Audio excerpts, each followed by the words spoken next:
एक हमारे इस प्रशिक्षण के महत्वपूर्ण कड़ी के रूप में नियुक्त मास्टर ट्रेनर साहब, मैं डॉक्टर विवेक कुमार, जिला प्रशिक्षण अधिकारी, आप सभी का इस प्रशिक्षण सत्र में बहुत ही हार्दिक स्वागत और अभिनंदन करता हूं। जैसा कि जिला कृषि अधिकारी महोदय ने आप लोगों को बताया कि इस पूरे प्रशिक्षण कार्यक्रम जो कि बहुत ही वृहद होने वाला है, इसमें हम सबसे पहले जो प्रस्तुतिकरण हमारा होगा वो हमारे आरओ और एआरओ साहबान के लिए जो उनके कर्तव्यों दायित्वों से संबंधित प्रस्तुतिकरण है वो आपके सामने प्रस्तुत किया जाएगा। इसके बाद हम जो हमारे जोनल और सेक्टर मजिस्ट्रेट साहबान हैं उनके कर्तव्यों दायित्वों से संबंधित जो हमारा प्रस्तुतिकरण है वो आपके सामने प्रस्तुत होगा। फिर जो एक आदर्श आचार संहिता की बात की जाती है, जो आयोग ने दिशा निर्देशों के अनुसार तैयार किया गया प्रस्तुतिकरण, वो भी दिखाया जाएगा यहाँ पर। इसके बाद जो पीठासीन अधिकारी के दायित्व और कर्तव्य होते हैं, उनके द्वारा जो किया गया कार्य होता है उसकी प्रस्तुतिकरण कराई जाएगी आपके सामने। और अभी रिसेंटली जो है कोविड-19 को लेकर के काफ़ी दिशा निर्देश जारी किए गए हैं जो कि बहुत ही महत्वपूर्ण है सभी के लिए, तो उसको भी आपके सामने रखा जाएगा। इस पूरे प्रशिक्षण कार्यक्रम का ये है पूरा सारांश है, ये पूरा कंटेंट है कि किस तरह से आपके सामने प्रस्तुत होगा। तो सबसे पहले हम शुरुआत करना चाहेंगे कि जो हमारे निर्वाचन अधिकारी और सहायक निर्वाचन अधिकारी साहबान होते हैं, आरओ और एआरओ साहबान, उनके जो कर्तव्य और दायित्व हैं उससे संबंधित चीज़ों को हम यहाँ पर प्रस्तुत करेंगे। मैं बताना चाहूँगा कि जो ये प्रस्तुतिकरण तैयार किया गया है, ये प्रस्तुतिकरण आयोग के द्वारा जो दिशा निर्देश जारी किए गए हैं पुस्तिका में, उसी पुस्तिका का संपूर्ण जो है ये पावर पॉइंट प्रेजेंटेशन के माध्यम से आपके सामने जो है ये प्रस्तुत किया जाएगा। वो सारी बातें जो तथ्य के रूप में यहाँ पर आज आपको दिखाई जाएंगी, ये सारी की सारी चीजें पुस्तिका से ही ली गई हैं और जो शासनादेश जारी किए गए थे उनको समाहित करते हुए ये प्रस्तुतिकरण तैयार किया गया है। हो सकता है कि इसमें आने वाले दिनों में कुछ परिवर्तन हो, तो जब भी ऐसा परिवर्तन होगा तो उसको अभी जो व्हाट्सएप ग्रुप बनाया जा रहा है, इस व्हाट्सएप ग्रुप के माध्यम से जो भी परिवर्तन वाले ऐसे कुछ डायरेक्शंस आएंगे, उन डायरेक्शंस को हम लोग व्हाट्सएप ग्रुप के माध्यम से और आगे भी होने वाले प्रशिक्षण सत्रों में उसको आपको अपडेट करते रहेंगे।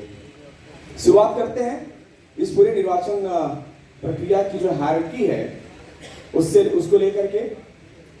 आप सभी जानते हैं कि जिला निर्वाचन अधिकारी जो आदरणीय डीएम महोदय हैं, उनको जिला निर्वाचन अधिकारी के रूप में आयोग ने निर्देश किया हुआ है। साथ ही साथ इनके साथ उप जिला निर्वाचन अधिकारी होते हैं। बहुत सारे जो निर्वाचन अधिकारी होते हैं उनके साथ साथ बहुत सारे पार्ट्स के प्रभारी अधिकारी बनाए जाते हैं। जैसे कार्मिक के लिए अलग होता है, मतदान सामग्री के लिए अलग प्रभारी होते हैं और भी चीज़ों के अलग अलग प्रभारी और सह प्रभारी अधिकारी बनाए गए हैं। जो विकास खंडवार जो चारों पदों के लिए जो चुनाव हो रहा है, जिसमें ग्राम पंचायत सदस्य, ग्राम प्रधान, क्षेत्र पंचायत सदस्य और जिला पंचायत सदस्य, इन सभी के लिए निर्वाचन अधिकारी और सहायक निर्वाचन अधिकारी बनाए गए हैं। निर्वाचन की पूरी सकुशलता से संपन्न कराने के लिए सभी पूरे जिले को जोन में और जोन को सेक्टर में डिवाइड किया गया है। जोन स्तर पर पूरी मॉनिटरिंग के लिए जोनल मजिस्ट्रेट साहबान को नियुक्त किया गया है और सेक्टर लेवल पर सेक्टर मजिस्ट्रेट साहबान को नियुक्त किया गया है। उसके बाद जो मतदान दल का गठन किया गया है, जिसमें पीठासीन अधिकारी और 3 मतदान अधिकारी होंगे, उनका गठन किया गया है।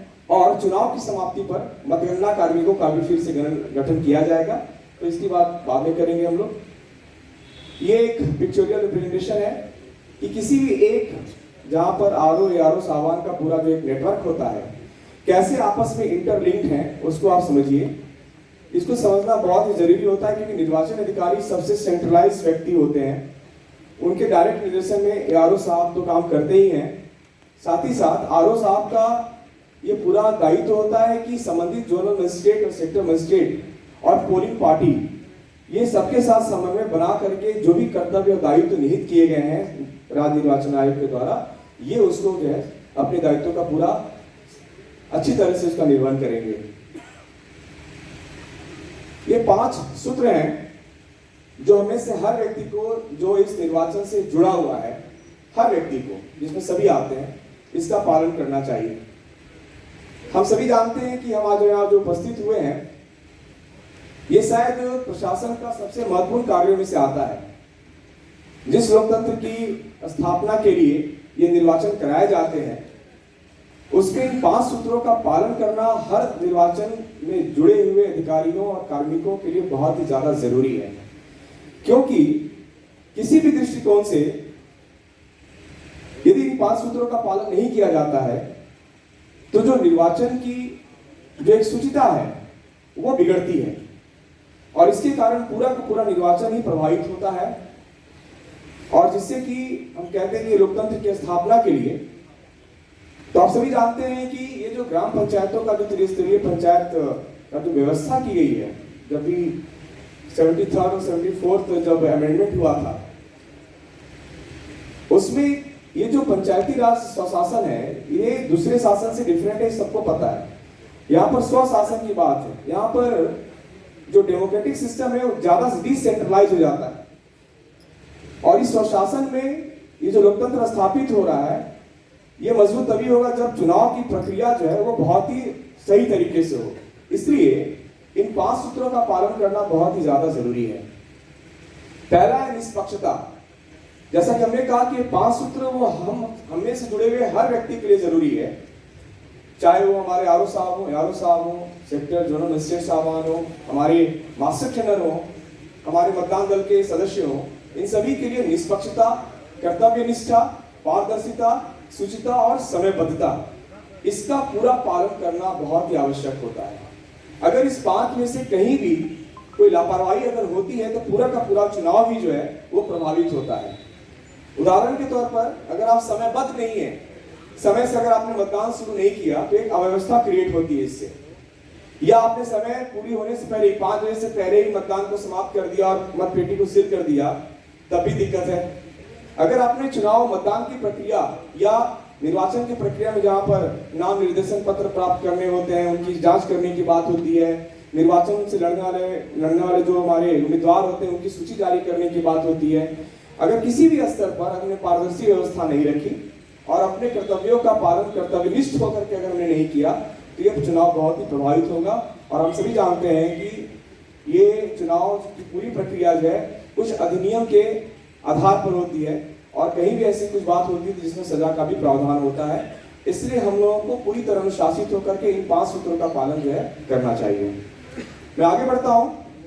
मैं सबसे पहले शुरुआत करूंगा जो हमारे जिले के मुखिया होते हैं, जिनको जिला निर्वाचन अधिकारी के तौर पर चिन्हित किया गया है, उनको दायित्व सौंपे गए हैं राज्य निर्वाचन आयोग के द्वारा। मैं उनके कर्तव्य आपके सामने रखना चाहूंगा। उनके कर्तव्य आपको बताने का प्रयोजन ये है कि उनके जो कर्तव्य हैं, जो उनके निर्धारित दायित्व हैं, वो डेलीगेट होंगे आरओ साहब, सेक्टर जोनल मजिस्ट्रेट साहबान के माध्यम से ही वो डेलीगेट होंगे। क्योंकि जो भी पावर उनमें निहित है, वो अपने कर्तव्य और दायित्वों को डिवीजन ऑफ वर्क के आधार पर आरओ साहबान और सेक्टर जोनल मजिस्ट्रेट साहबान और मतदान कार्मिकों के आधार पर ही जो है वो पूरा कर पाएंगे। इसलिए उनके जो कर्तव्य है वो आप इसलिए जानिए कि उनके कर्तव्य का निर्वहन आपके माध्यम से होना है। तो पहला जो कर्तव्य है, जो एक बहुत ही ब्रॉड स्टेटमेंट है ये, कि पूरी निर्वाचन प्रक्रिया का जो संचालन, पर्यवेक्षण और नियंत्रण ये जिला निर्वाचन अधिकारी महोदया का होगा। लेकिन ये संचालन, पर्यवेक्षण और नियंत्रण ये आपके माध्यम से डेलीगेट होगा। इस बात को ध्यान दीजिएगा। इस पे जितने भी मतदान केंद्र होते हैं वो जिला मजिस्ट्रेट के ही अनुमोदन के आधार पर जो है ना उसको फिक्स किया जाता है। जितनी भी तरह की निर्वाचन सामग्री है उसकी पूरी व्यवस्था करना, या निर्वाचन जुड़े व्यक्तियों की नियुक्ति करना, जैसे आपकी नियुक्ति हो गया, या मतदान दल का गठन कराना, जो नामांकन केंद्र हैं जहां पर नाम निर्देशन पत्र प्राप्त किए जाएंगे उसका निर्धारण करना, वहां पर निर्वाचन अधिकारी कहाँ बैठेंगे, प्रेक्षक कक्ष कहाँ होगा, सुरक्षा की व्यवस्था क्या होगी, लेखन सामग्री होगी, कंप्यूटर, इंटरनेट, है ना, तमाम तरह की शौचालय की व्यवस्था, पेयजल की व्यवस्था, छाया की व्यवस्था, साउंड सिस्टम की व्यवस्था ताकि लोग घोषणा कर सके, विद्युत की व्यवस्था, ये सारा चीज जो है, ये सारी जिम्मेदारियां जो है वो जिला निर्वाचन अधिकारी की में ही निहित है, जो कि हम आपके माध्यम से आरओ साहबान और सेक्टर जोनल मजिस्ट्रेट साहबान के माध्यम से ये डेलीगेट होगा। जो निर्वाचन अधिकारी, सहायक निर्वाचन अधिकारी हैं, या जो कार्मिक लगे होते हैं सहयोग के लिए, या जो मजिस्ट्रेट साहबान हैं, जो सुरक्षा कार्मिक हैं, उनकी नियुक्ति करना और उनका प्रशिक्षण। साथ ही साथ लेखन सामग्री, नामांकन पत्र, प्रपत्र, कंप्यूटर, इंटरनेट, कंप्यूटर ऑपरेटर, सारी चीज की व्यवस्थाएं कराना, नामांकन पत्र की बिक्री, उसकी जमानत की राशि जमा करने का पूरी व्यवस्था करना, फिर या बैरिकेडिंग, कुर्सी, मेज, प्रकाश की व्यवस्था, साउंड की व्यवस्था, कौन सा फर्म का चयन करना है, जो कि अभी बात हो रही थी कि अभी टेंडर की प्रोसेस की जा रही है। ये सारी चीजों के लिए जो है पूरा कार्य जो है जिला निर्वाचन अधिकारी महोदया के में निहित है, लेकिन जो डेलीगेट होगा वो आपके माध्यम से डेलीगेट होगा। उसके बाद उनमें ये भी पावर होता है कि वो इस प्रक्रिया के लिए किसी भी सरकारी भवन का या और भी किसी स्थान का वो अधिग्रहण कर सकती है।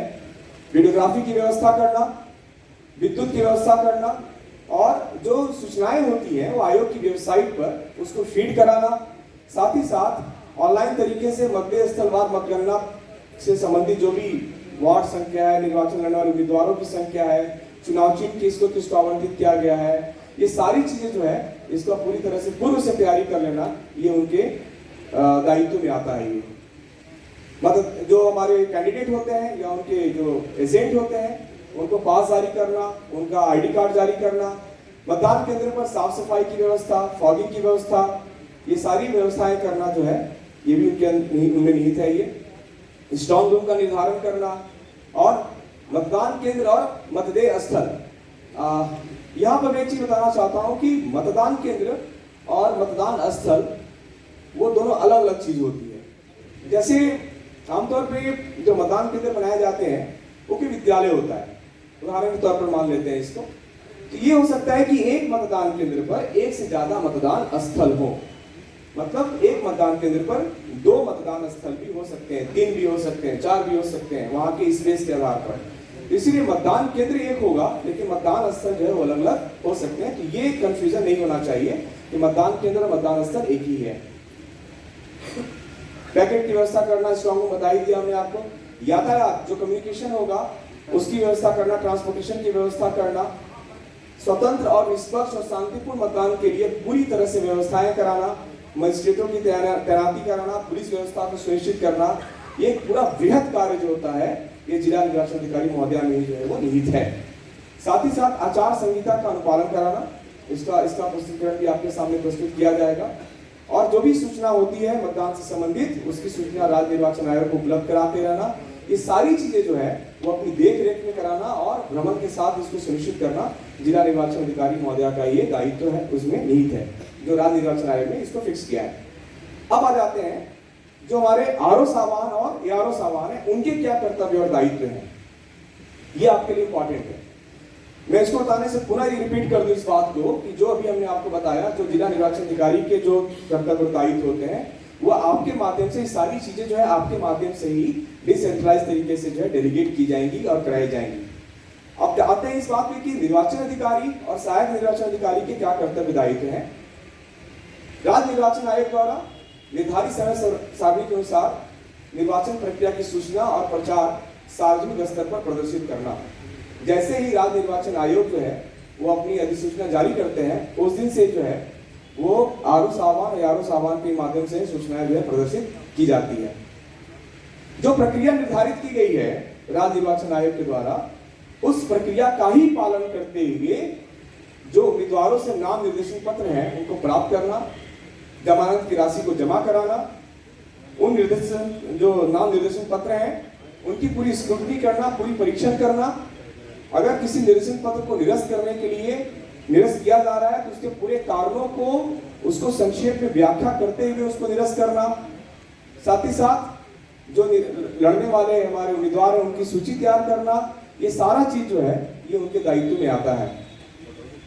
आपको जो आरओ की जो पुस्तिका है उस पुस्तिका में सारी गाइडलाइन लिखी हुई है, सारे प्रपत्र उसमें है। प्रशिक्षण इस बात के लिए है कि आपको उसको एक बार सामने प्रस्तुत कर दिया जाए, ताकि जो है आपको जब आप पुस्तिका को पढ़ करके जब आप उन चीजों को आप याद करेंगे या फिर उसको रीड करेंगे, अध्ययन करेंगे, तो आपको और आसानी होगी सारी चीजों को समझने के लिए। और क्या दायित्व है? उम्मीदवार जब अपना नाम वापस लेता है उससे संबंधित कार्य को करना, और जब फाइनल लिस्ट तैयार हो जाती है अल्फाबेटिकल जो हिंदी वर्णमाला के अक्षर के अनुसार होता है, जब उस लिस्ट तैयार हो जाती है तो उसके बाद हम निर्वाचन प्रतीक का आवंटन कराना, उम्मीदवारी वापस लेने के बाद सही पाए गए निर्देशन पत्रों, निर्विरोध चुने गए उम्मीदवारों तथा निर्वाचन लड़ने वाले उम्मीदवारों की सूची तैयार करना, जो उम्मीदवार निर्विरोध चुने जा रहे हैं उन उम्मीदवारों की घोषणा कराना और साथ ही साथ मतदान दलों का प्रशिक्षण और पूर्वाभ्यास कराना, ये उनके दायित्व में आता है। साथ ही साथ पूरी तरह से मतदान दल के लिए पूरी निर्वाचन सामग्री की पूरी उपलब्धता सुनिश्चित करना, मतदान दल को समय से रवानगी कराना, मतदान का पर्यवेक्षण करना, मतदान की समाप्ति के बाद मतपेटियों की वापसी कराना, जो पुलिस बल है उसकी अभिरक्षा में उन सारे मतपेटियों को स्ट्रॉन्ग रूम बोला जाता है, इसको हिंदी में दृढ़ कक्ष बोला जाता है, आपकी किताब में दृढ़ कक्ष लिखा होगा। स्ट्रॉन्ग रूम में इसको सुरक्षित रखना, जहाँ स्ट्रॉन्ग रूम में सुरक्षित रखा जाता है पूरी तरह से इसको पैक कर दिया जाता है, कोई रोशनदान कोई खिड़की जो है वो खुली नहीं होती है, पूरी तरह से इसको पैक किया जाता है ना। इसको सुनिश्चित कराना। मतगणना केंद्र पर, ये बात मैं अभी बता दे रहा हूँ क्योंकि मतगणना के लिए फिर से हमारे प्रशिक्षण आयोजित करेंगे, वहां पर इन बातों को मतगणना के दृष्टिकोण से फिर से रिपीट करेंगे। मतगणना केंद्र पर प्रकाश, फर्नीचर, पानी, समियाना, माइक की व्यवस्था सुनिश्चित करना, परिणाम घोषित करने के परिणाम के अतिरिक्त उसकी जो प्रति होगी मुख्यालय को प्रेषित करना, संपूर्ण कागजों को पूर्ण अभिरक्षा में अपने पास रखना और खर्च के विवरण, जो उम्मीदवार खर्च करते हैं उनके विवरण को ठीक प्रकार से परीक्षण कराना और उसकी सूचना जो है आयोग को या जो जिला निर्वाचन अधिकारी के मुख्यालय में उसको भी उपलब्ध कराना, ये उनका दायित्व बनता है। अब ऐसे कुछ पॉइंट्स पे आ जाते हैं जो कि अति महत्वपूर्ण जानकारी है। सबसे इंपॉर्टेंट पॉइंट ये है कि किसी भी तरह से जो हम लोग जेंडर को डिस्कस करते हैं, जेंडर को बाइफरकेट करते हैं, उसमें पुरुष और महिला के अलावे अगर कोई किन्नर श्रेणी का है, कोई थर्ड जेंडर है, ऐसे कंडीशन में उस किन्नर व्यक्ति का ये अपना इच्छा होगा कि वो पुरुष की श्रेणी में या महिला की श्रेणी में, वो उसकी इच्छा के आधार पर वो अपना उम्मीदवारी का दावा करेगा। किसी भी कंडीशन में आंगनबाड़ी कार्यकर्त्री या सहायिका या आशा या किसान मित्र या शिक्षा मित्र या रोजगार सेवक जो कि ग्राम पंचायत स्तर पर वो वेतनभोगी है या मानदेय पा रहे हैं, वो कोई भी ऐसा व्यक्ति उम्मीदवार नहीं हो सकता है। लेकिन होम गार्ड्स के निर्वाचन लड़ने पर कोई रोक नहीं है। होम गार्ड का अगर व्यक्ति है तो वो निर्वाचन लड़ सकता है, जैसा कि किताब में निर्देश किया गया है। नामांकन दाखिल करने वाले प्रत्याशी की उम्र की जो पात्रता होगी या अपात्रता का निर्धारण जो किया जाएगा, जिस दिन नामांकन पत्रों की जांच का दिनांक होगा वह होगा। तो आप सभी को पता है कि चारों पदों के लिए जो उम्र की जो सीमा है वो 21 साल है। तो अगर मान लीजिए जिस दिनांक को आपने नामांकन पत्रों की जांच का दिनांक रखा है, उस दिनांक तक उसकी 21 साल पूरी हो जानी चाहिए। आज मान लीजिए 25 मार्च है, मान लीजिए कि 25 मार्च को ही जो है हमने नामांकन पत्रों की जांच का दिनांक रखा है, तो उस व्यक्ति का जो डेट ऑफ बर्थ है वो 25 मार्च से पहले का नहीं हो सकता, 21 साल। अगर 24 मार्च को उसका अगर 26 मार्च को अगर उसका 21 साल पूरा हो रहा है तो वह व्यक्ति पात्र नहीं होगा। इसलिए किताब में साफ साफ निर्देश किया गया है आयोग का कि जिस दिनांक को आप नामांकन पत्रों का जांच कर रहे हैं उस दिनांक तक वो 21 साल पूरा हो जाना चाहिए। नेक्स्ट आते हैं, नामांकन पत्र जमा कराते समय कौन कौन से ऐसे अभिलेख हैं उसको थोड़ा सा देख लीजिए आप लोग। ये सारे अभिलेखों की प्रति किताब में पीछे में परिशिष्ट में सारा चीज उसमें लिखा हुआ है। इसमें शपथ पत्र, घोषणा पत्र होता है, जमानत राशि का चालान, 385 रसीद, अदेयता प्रमाण पत्र, मतदाता सूची की स्व प्रमाणित प्रति, शपथ पत्र, घोषणा पत्र जिसके कि 2 प्रारूप हैं, प्रारूप अ और ब है। प्रारूप अ में सिर्फ ग्राम पंचायत सदस्य के लिए है वो, और बाकी पदों के लिए प्रारूप अ और प्रारूप ब दोनों है। और जो सीट आरक्षित वर्ग के लिए है वहां पर जाति प्रमाण पत्र की आवश्यकता जरूर है। नामांकन पत्र अभिलेखों पर निर्धारित स्थान पर उम्मीदवार या प्रस्तावक के हस्ताक्षर या पढ़ा लिखा नहीं है तो उसके अंगूठे का निशान जरूर लेना है इसमें। और साथ ही साथ उम्मीदवार के भी और प्रस्तावक के भी दोनों के फोटो होने चाहिए। क्षेत्र पंचायत के सदस्यों, प्रमुखों, जिला पंचायत के सदस्यों, इन सभी के लिए प्रत्याशी होने के संबंध में क्या क्या निर्देश किया गया है इसको ध्यान से देखें। कोई भी ऐसा व्यक्ति इस तरह के चुनाव के लड़ने के लिए उम्मीदवार नहीं हो सकता है जो संसद का या राज्य विधानमंडल का, किसी नगर निगम का सदस्य हो, महापौर हो, नगर पालिका का अध्यक्ष या सदस्य हो, किसी नगर पंचायत का चेयरमैन या सदस्य हो, ठीक है ना, और किसी क्षेत्र पंचायत का सदस्य हो, तो वो व्यक्ति किसी भी तरीके से बाकी का चुनाव नहीं लड़ सकता है। कोई व्यक्ति जिस क्षेत्र पंचायत की निर्वाचक नामावली में पंजीकृत है, उसी क्षेत्र पंचायत में एक या एक से अधिक निर्वाचन क्षेत्रों का उम्मीदवार हो सकता है। यहां पर थोड़ा सा मैं बता दूं कि क्षेत्र पंचायत के लिए और जिला पंचायत के लिए इसमें नियम यह है कि क्षेत्र पंचायत में कोई भी व्यक्ति उस क्षेत्र पंचायत में कहीं का भी वोटर हो, उस क्षेत्र पंचायत में निर्धारित किए गए वार्ड, क्षेत्र पंचायत सदस्य के अलग अलग वार्ड होते हैं, उसमें किसी भी वार्ड से वो उम्मीदवार का अपना खड़ा हो सकता है। सेम प्रक्रिया यहाँ पर यह है कि जिला पंचायत की निर्वाचक नामावली में पंजीकृत है अगर वो व्यक्ति, तो जिला पंचायत में जितने भी निर्वाचन क्षेत्र बनाए गए हैं रीजनल जिला स्तर पर, उनमें कहीं से भी वो निर्वाचन उम्मीदवार वो हो सकता है। ग्राम पंचायत का सदस्य या प्रधान जिस क्षेत्र पंचायत में निर्वाचक के रूप में निर्वाचक नामावली पंजीकृत है, उस क्षेत्र पंचायत के किसी एक निर्वाचन क्षेत्र में वो उसका उम्मीदवार जो है वो हो सकता है। अगर उसी क्षेत्र पंचायत का है तो उस क्षेत्र पंचायत में कहीं से भी वो ग्राम पंचायत के सदस्य के लिए या प्रधान के लिए जो है वो अपना उम्मीदवारी का दावा कर सकता है। ये एकदम कंसेप्ट क्लियर रखिएगा, नहीं बात मैं दोबारा रिपीट कर दूंगा। किसी ग्राम पंचायत का सदस्य या प्रधान जिस जिला पंचायत में वो निर्वाचक रूप में निर्वाचक नामावली पंजीकृत है, उस जिला पंचायत के किसी एक प्रादेशिक निर्वाचन क्षेत्र या एक से अधिक प्रादेशिक निर्वाचन क्षेत्रों से उम्मीदवार हो सकता है। यहाँ पर किसी क्षेत्र पंचायत का सदस्य या प्रमुख किसी जिला पंचायत के सदस्य अध्यक्ष के पद पर उम्मीदवार नहीं हो सकते हैं।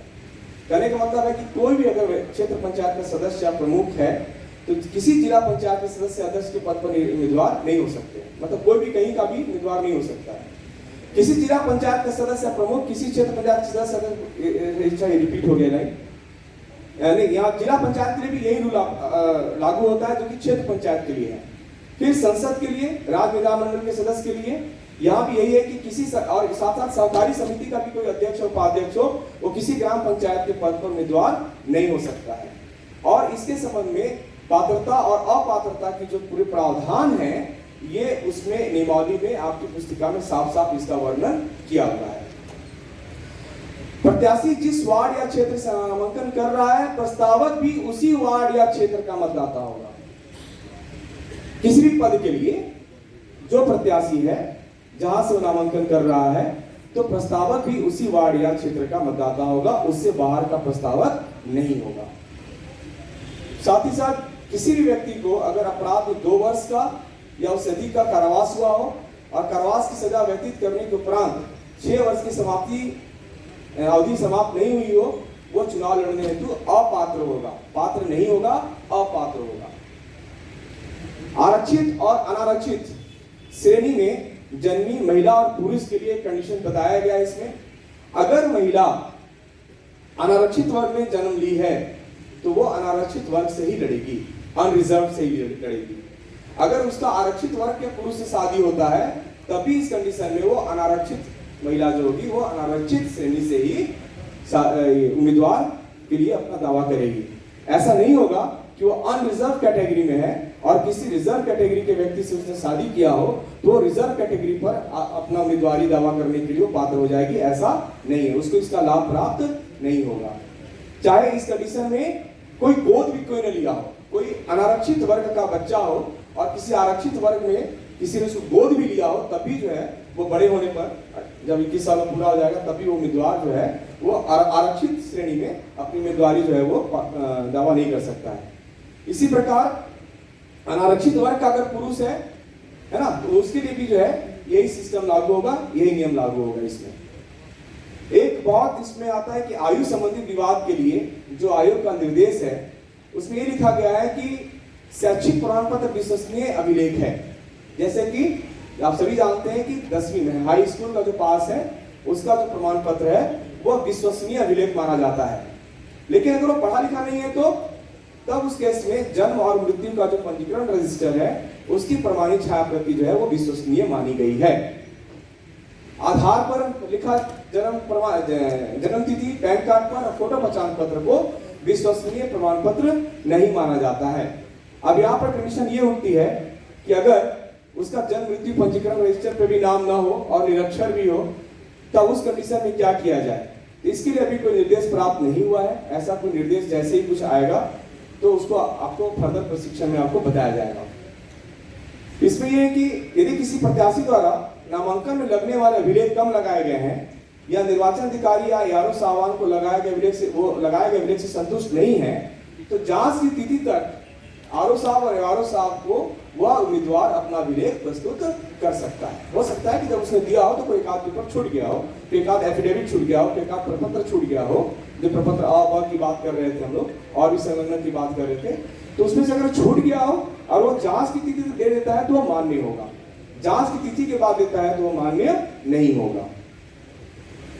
प्रादेशिक निर्वाचन क्षेत्र से भी मतदाता जैसे माननीय सांसद, माननीय विधायक, माननीय मंत्रीगण, माननीय जिला पंचायत अध्यक्ष, माननीय क्षेत्र पंचायत प्रमुख और भी विशिष्ट और अति विशिष्ट व्यक्ति, भूतपूर्व सांसद, विधायक, आपराधिक प्रवृत्तियों के व्यक्ति तथा भारत सरकार, राज्य सरकार और जो लोकल बॉडीज में से किसी लाभ के पद धारक निर्वाचन अभिकर्ता यानी इलेक्शन एजेंट नहीं हो सकते हैं। इलेक्शन एजेंट या पोलिंग एजेंट नहीं हो सकते हैं और हर कैंडिडेट सिर्फ एक ही इलेक्शन एजेंट निर्वाचन अभिकर्ता नियुक्त कर सकता है। प्रत्याशी उतने मतदान अभिकर्ता नियुक्त कर सकता है जितने मतदान स्थलों में उस वार्ड का मतदान हो रहा हो। यानी हर मतदान स्थल के लिए, ध्यान दीजिएगा, मतदान केंद्र के लिए नहीं, हर मतदान स्थल के लिए जितना कि उसके वार्ड का एरिया हो, एक के हिसाब से प्रति मतदान स्थल एक निर्वाचन अभिकर्ता या मतदान अभिकर्ता के हिसाब से वो अपना एजेंट नियुक्त कर सकता है। इसी प्रकार मतगणना में भी यही नियम है, इसको हम फिर बाद में आएंगे। अब ये हो जाए कि मतदान से पहले अगर किसी उम्मीदवार की अगर मृत्यु हो जाए तो वैसे कंडीशन में क्या प्रावधान है। ऐसे कंडीशन में जो होता है कि मतदान को रद्द कर दिया जाता है और फिर नए सिरे से पूरी कार्रवाई जो है, पूरी निर्वाचन की प्रक्रिया वो किया जाता है। लेकिन ऐसे उम्मीदवार के लिए किया जाएगा जिसका कि नाम निर्देशन में जो है वो वैध रहा हो, उसका कैंडिडेटर कैंसिल नहीं किया गया हो, है ना, मतलब वो वैध था, उसका नाम निर्देशन पत्र क्या था, वो वैध था और मतदान शुरू होने से पहले जो है उसकी मृत्यु हो गई दुर्भाग्यवश, तो ऐसे कंडीशन में जो है वह व्यक्ति जो है उसका फिर से होगा। लेकिन उस प्रक्रिया में बाकी जितने लोगों ने अपना नाम निर्देशन पत्र डाला था और उनका वैध था तो उनको दोबारा जो है वो भरने की जरूरत नहीं है। सदस्य ग्राम पंचायत, सदस्य क्षेत्र पंचायत, जिला पंचायत के उम्मीदवार की मतदान से पूर्व मृत्यु के उपरांत में भी यही प्रक्रिया की जाएगी जो कि अभी हमने आपके सामने प्रस्तुत किया। अब इसमें एक सबसे इंपॉर्टेंट चीज आती है, जो नामांकन पत्र बिक्री की जाती है या जमानत की राशि जो लिया जाता है, जमा किया जाता है, इसको नोट कर ले सभी आरओ साहबान और यारो साहबान भी। हम सभी जानते हैं कि कोषागार का कुछ लेखा शीर्षक होता है, तो ये लेखा शीर्षक बाद में लोग परेशान होते हैं कि भैया पैसा जमा हो गया, तो यारो साहब तो क्या करते हैं कि सारा पैसा उठा करके लिफाफे पे रिसीविंग लेकर के आरओ साहब को दे देते हैं, जो आमतौर पर प्रक्रिया चलती है। सारी बात हो जाती है कि आरओ साहब फिर उसको कैसे जमा कराएंगे। तो इस लेखा शीर्षक को आप इसको नोट कर लें। जो बिक्री है, जो प्रपत्र की बिक्री है, नामावली की बिक्री तथा तत्संबंधी अन्य प्राप्तियां जो भी है, उसका जो लेखा शीर्षक है 0515 है, डैश देके लिख ले, अन्य ग्राम विकास कार्यक्रम 0515 यहां सामने प्रदर्शित भी हो रहा है। जो लेखा शीर्षक है इसको नोट कर लें, 0515 अन्य ग्राम विकास कार्यक्रम डैश 101 पंचायती राज, इसका है कि 101 पंचायती राज अधिनियमों के अंतर्गत प्राप्तियां, और उसके बाद है 02 पंचायत निर्वाचनों से प्राप्तियां। इस लेखा शीर्षक के अंतर्गत जो बिक्री का फॉर्म है, वो बिक्री का फॉर्म जो है वह राजकोष में कोषागार के माध्यम से जमा किया जाएगा। जो बिक्री से जो धनराशि जमा होती है, जो जमानत की धनराशि है, उसके लिए लेखा शीर्षक क्या है 8443 डैश सिविल जमा डैश 121 चुनाव के संबंध में जमा डैश 06 पंचायत निर्वाचनों के लिए जमा। जो इसका मानक मद है 06 है, और इससे पहले जो नामांकन पत्रों की बिक्री का जो मानक मद है वो 02 है। ठीक है, आगे बढ़ूंगे।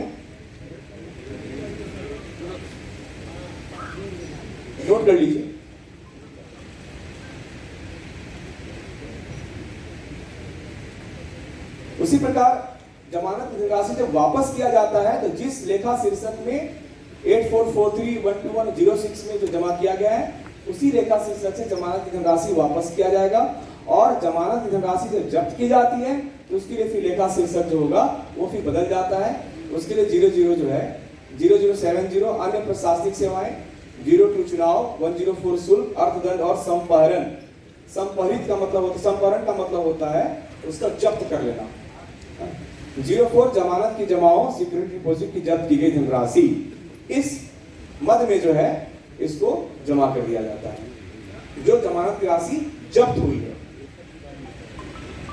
अब आ जाते हैं कि यदि कोई व्यक्ति क्षेत्र पंचायत, जिला पंचायत के एक से अधिक वार्डों से निर्वाचित हुआ है, मतलब क्षेत्र पंचायत में भी वो निर्वाचित हो गया, जिला पंचायत में भी, मतलब क्षेत्र पंचायत में एक से अधिक वार्डों में हो गया, या जिला पंचायत में एक से अधिक वार्डों से निर्वाचित हो गया।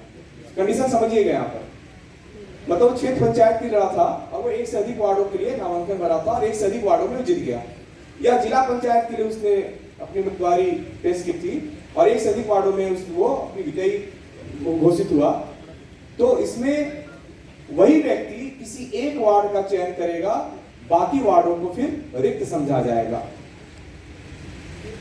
और इसके लिए वह एक प्रारूप है जिसपे वो घोषणा देगा जिला निर्वाचन अधिकारी को, वो बताएगा कि मैं अपनी जो उम्मीदवारी है मैं इस वार्ड क्रमांक के लिए जो है वो निर्धारित करता हूं, तो बाकी जहां से वो जीता था उस पद को फिर रिक्त घोषित किया जाएगा। ठीक है। अच्छा, यहां पर एक चीज है कि अगर वो जैसे क्षेत्र पंचायत में सदस्य है और प्रमुख के लिए फिर वो कर रहा था, प्रमुख क्षेत्र पंचायत और जिला पंचायत अध्यक्ष के लिए भी जब चुनाव बाद में होते हैं तो वह व्यक्ति उसी वार्ड से मत देने का अधिकारी होगा जिस वार्ड का चयन उसके द्वारा किया गया है। ऐसा नहीं होगा कि अगर वो एक साथ 2 वार्डों में चयनित हुआ हो तो 2 वोट डल जाएगा उसका, ऐसा नहीं होगा, क्योंकि वो चीज वो पहले ही छोड़ चुका है, क्योंकि वो रिक्त माना जाएगा। डॉक्टर साहब एक मिनट, कुछ लोग ठंडी का आनंद लेके सो रहे हैं, उनसे अनुरोध है जग जाए। नहीं, ये इलेक्शन जो है बहुत जो है निचले लेवल पे है और आपको अगर सोते रहेंगे, जानकारी नहीं रहेगी तो आपको बहुत परेशानी उठानी पड़ेगी। तो सभी से मेरा विनम्र अनुरोध है कि अभी तो ट्रेनिंग चल रही है, तो सभी लोग कृपया जो है सोए ना। और जिला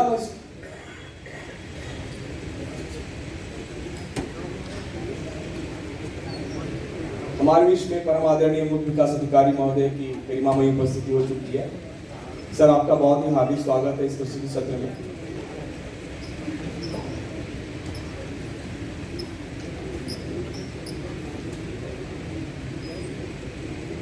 जिला मजिस्ट्रेट ऐसे व्यक्तियों को जो एक से अधिक वार्डों से निर्वाचित हुए हैं उन्हें तत्काल इस आशय का नोटिस देंगे कि वो एक वार्ड का चयन करते हुए घोषणा पत्र जो है तुरंत प्रस्तुत करें।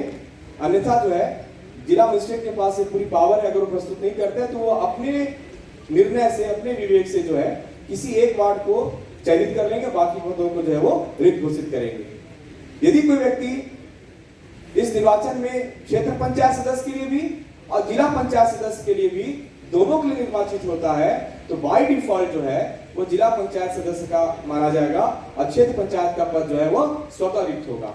यहाँ पर उस व्यक्ति को अपनी इच्छा से चुनने की स्वतंत्रता नहीं है। अगर वो जिला पंचायत सदस्य में भी वो जीत गया और क्षेत्र पंचायत सदस्य में भी जीत गया तो जिला पंचायत सदस्य का ही जीता हुआ माना जाएगा। क्षेत्र पंचायत सदस्य की जो उसकी उम्मीदवारी है वह निरस्त हो जाएगी और वह पद रिक्त हो माना जाएगा। तो 2 कंडीशन यहाँ पर अभी आपके सामने मैंने रखा। ये उन प्रपत्रों का विवरण है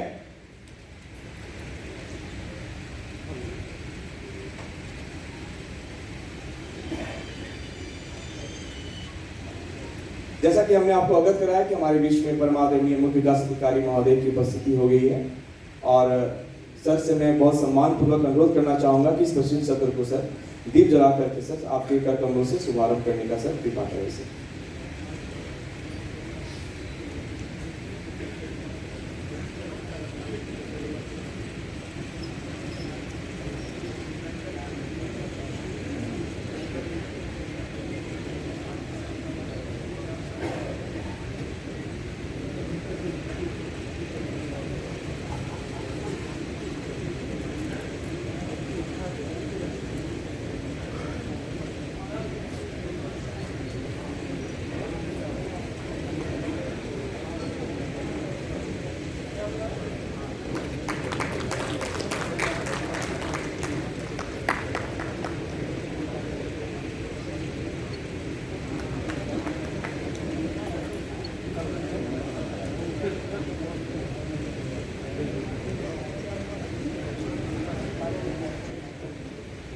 इसमें वो तमाम तरह के प्रपत्र हैं, जैसे नाम निर्देशन के लिए है, प्रधान के लिए, सदस्य के लिए, सदस्य मतलब ग्राम पंचायत, सदस्य क्षेत्र पंचायत, सदस्य जिला पंचायत, साथ ही साथ नामांकन पत्र के साथ जो अनुलग्नक 1 लगेगा, उसके साथ जो एफिडेविट लगती है वो प्रपत्र होगा इसमें।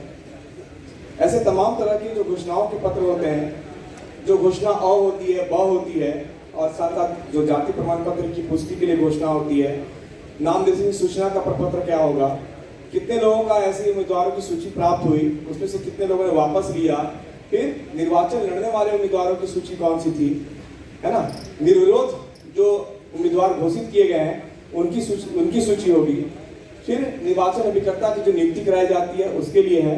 तमाम तरह के ऐसे प्रपत्र हैं जिसमें कि जमानत की धनराशि का चालान फॉर्म है इसमें, या धनराशि को जमा करने का चालान फॉर्म है, व्यय विवरण जो उम्मीदवार प्रस्तुत करते हैं उसका फॉर्मेट है। ये सारी चीजें जो है प्रपत्र जो है इसकी सूची है। इस पूरे प्रपत्रों का आपको अध्ययन करना चाहिए। सारे प्रपत्र की फॉर्मेट जो है पुस्तिका में दी गई है। अब आ जाते हैं मूल चीजों पर, जो महत्वपूर्ण चीजें हैं। नामांकन पत्र को प्राप्त करना, जो सदस्यों के लिए, ग्राम पंचायत के सदस्य के लिए, प्रधान के लिए, फिर क्षेत्र पंचायत, जिला पंचायत के सदस्य के लिए, जो ये निर्वाचन की अधिसूचना जैसे ही जारी होती है वैसे ही तुरंत जिला निर्वाचन अधिकारी के द्वारा जिले स्तर पर सार्वजनिक सूचना जारी की जाती है, और तुरंत फिर आरओ साहब के द्वारा जो संबंधित विकास खंडों पे होते हैं उनके द्वारा भी जो है सूचना जारी की जाती है ना। तो ये 4 पद हैं जिसकी निर्वाचन के लिए जो है नाम निर्देशन पत्र, नामांकन जो है वो आमंत्रित आप करते हैं, जिसमें सदस्य ग्राम पंचायत, प्रधान ग्राम पंचायत, क्षेत्र पंचायत सदस्य और जिला पंचायत सदस्य के लिए इसमें। और इस सारी की जो नमूना है वो सारा नमूना परिशिष्ट 4 क, ख, ग और घ पर दिया गया है। यहाँ पर मैं चीज बता दूं, जैसे कि क्रम में यहाँ पर तो सदस्य, प्रधान और क्षेत्र पंचायत सदस्य, जिला पंचायत सदस्य लिखा हुआ है, लेकिन जो प्रारूप है ना वो परिशिष्ट 4 क प्रधान के लिए है, 4 ख ग्राम पंचायत सदस्य के लिए है।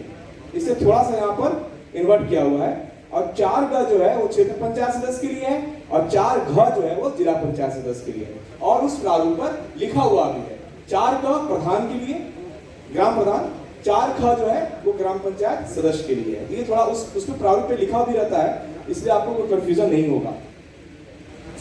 ये जरा देख लें, बहुत इंपॉर्टेंट है कि चारों पदों के लिए जो नाम निर्देशन पत्र का जो मूल्य निर्धारित किया गया है वो क्या है।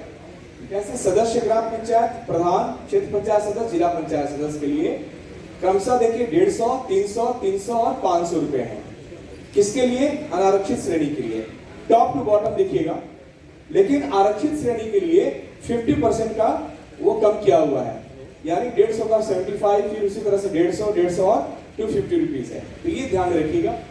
उसी तरह से जो जमानत की धनराशि है अनारक्षित वर्ग के लिए 500 है, 2000, 2000 और फिर 4000 है, और आरक्षित में यही चीज फिर वो 50 हो जाती, 50% घट जाती है, 250, 1000, 1000 और 2000 है।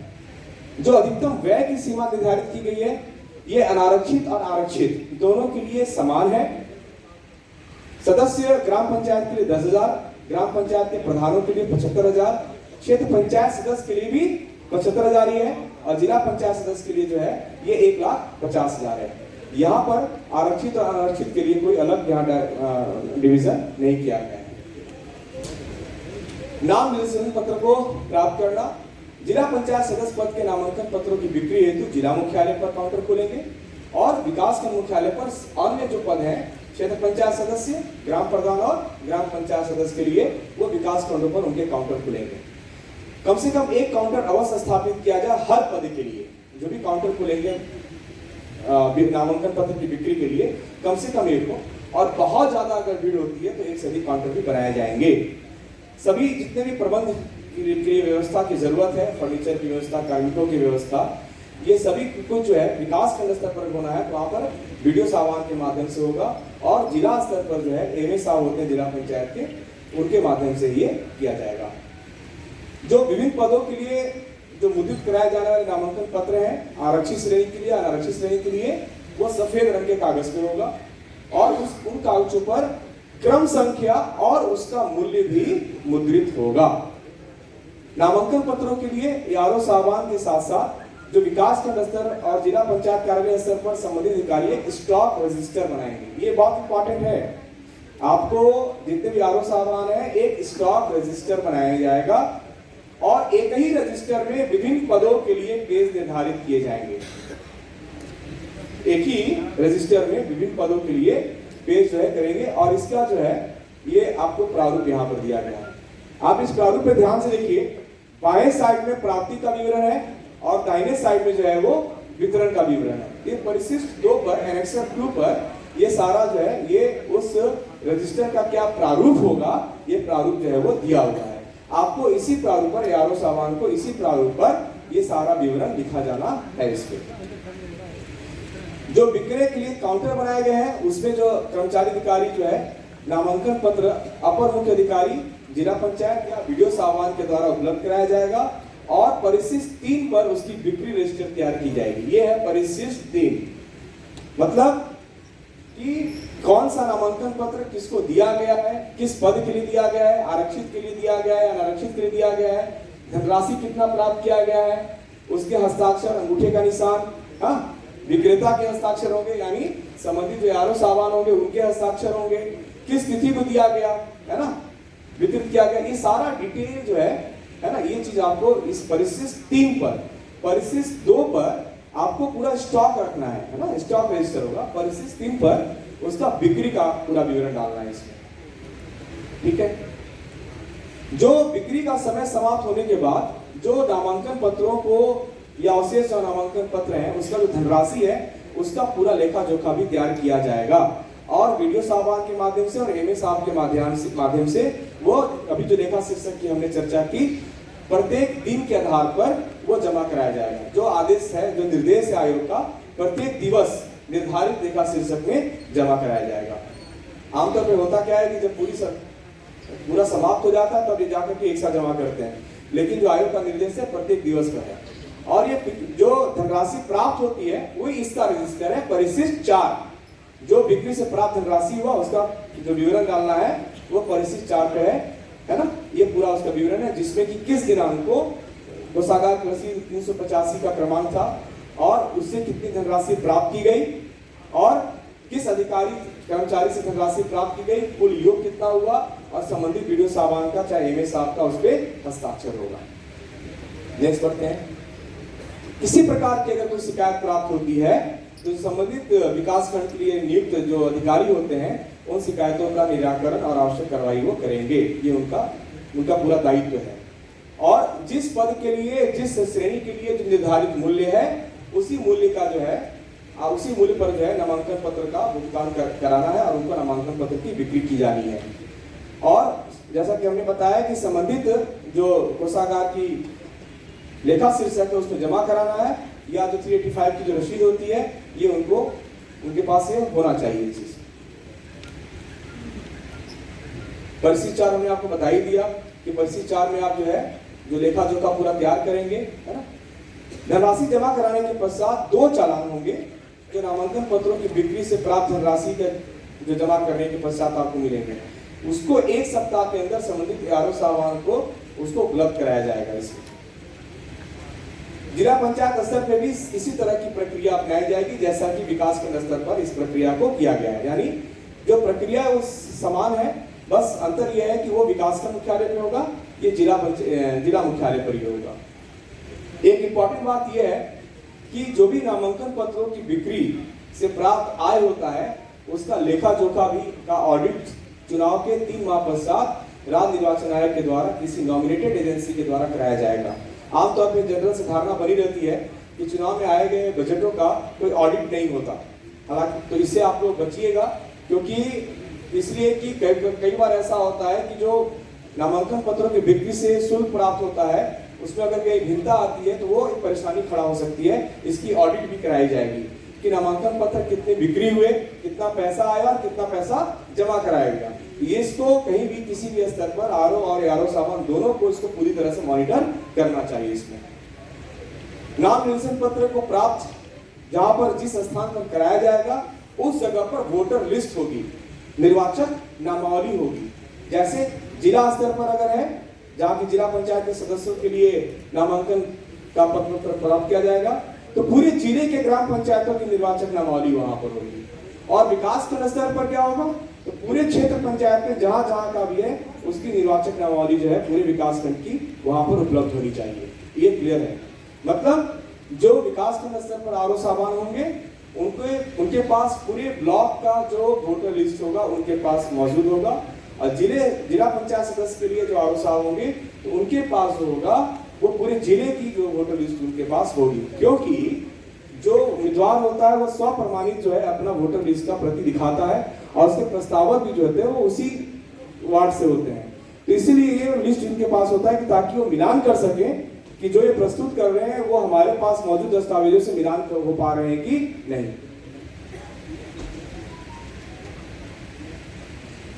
नाम निर्देशन समय और स्थान पर जहां प्राप्त किए जा रहे हो पर निर्वाचन अधिकारी और सहायक निर्वाचन अधिकारी का लगातार रहना क्या है, वह आवश्यक है।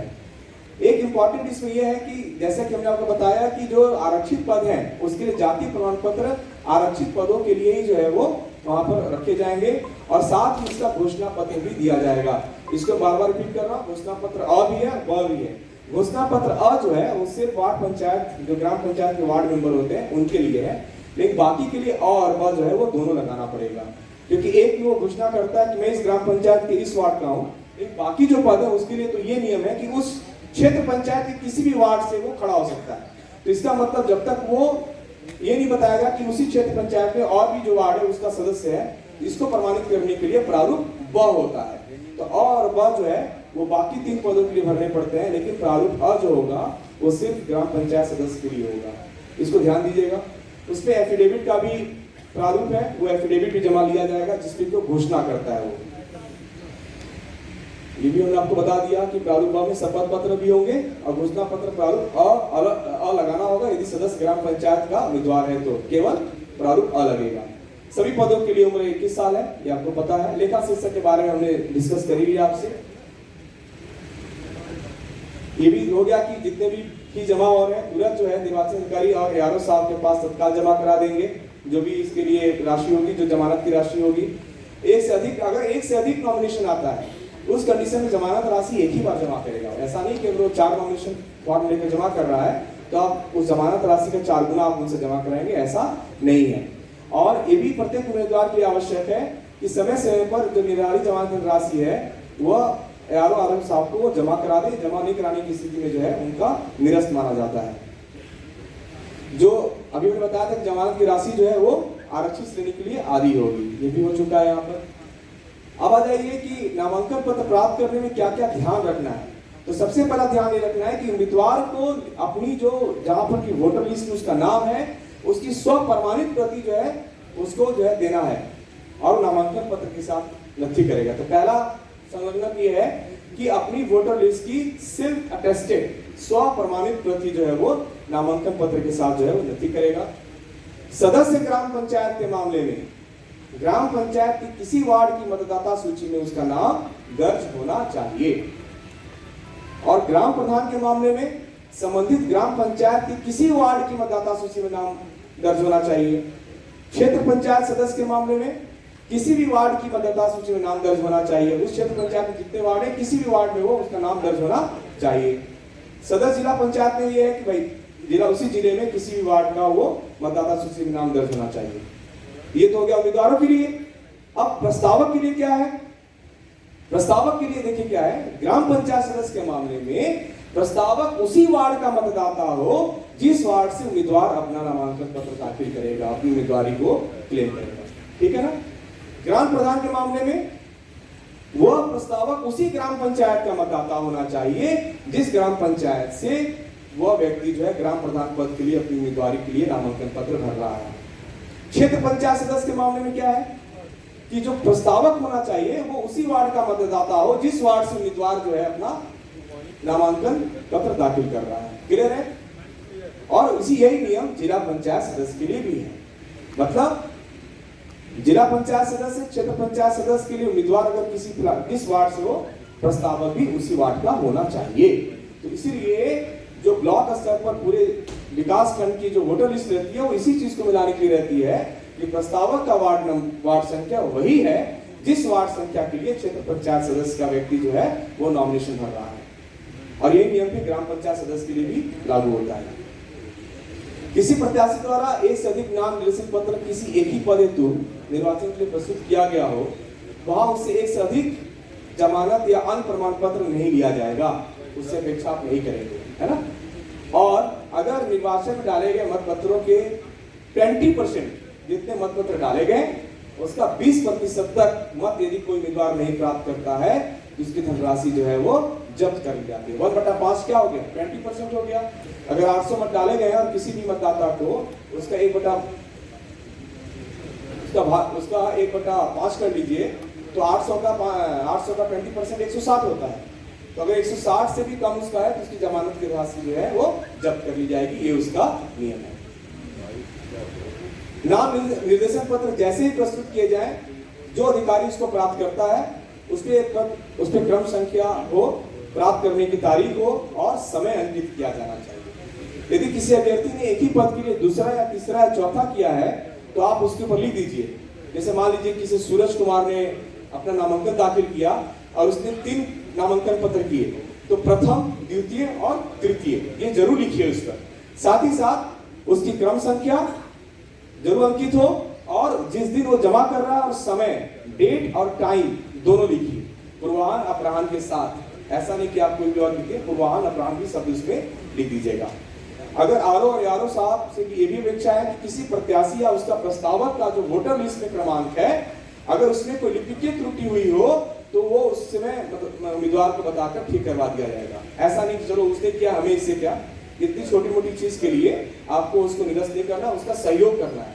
मतलब नियम और कानूनों के दायरे में रह करके आपको उसको लड़ने के लिए उसको उम्मीदवारी को मतलब बने रहने के लिए आपको सपोर्ट करना है। इसलिए क्योंकि आप उसको बेवजह छोटी मोटी लिपिकीय त्रुटि के लिए आप उसको परेशान नहीं कर सकते या उसको आप नकारना नहीं है। इसमें नाम निर्देशन पत्र प्राप्त करने पर जो आरओ साहबान होंगे उसको निर्धारित प्रारूप में उसको रसीद देंगे और 7 दिन जो इसके लिए दिन समय निर्धारित किया गया है उसको स्क्रूटनी करने के लिए उसकी सूचना भी उसको देंगे कि इस दिन जो है आपके नामांकन पत्र की जो है पूरी स्क्रूटनी की जाएगी और वो स्क्रूटनी के दिन वहां पर उपस्थित हो सकता है। वो आपको ये देखना है कि क्या प्रत्याशी ने अपना नाम साफ साफ लिखा है जो आसानी से पढ़ने में आ रहा है।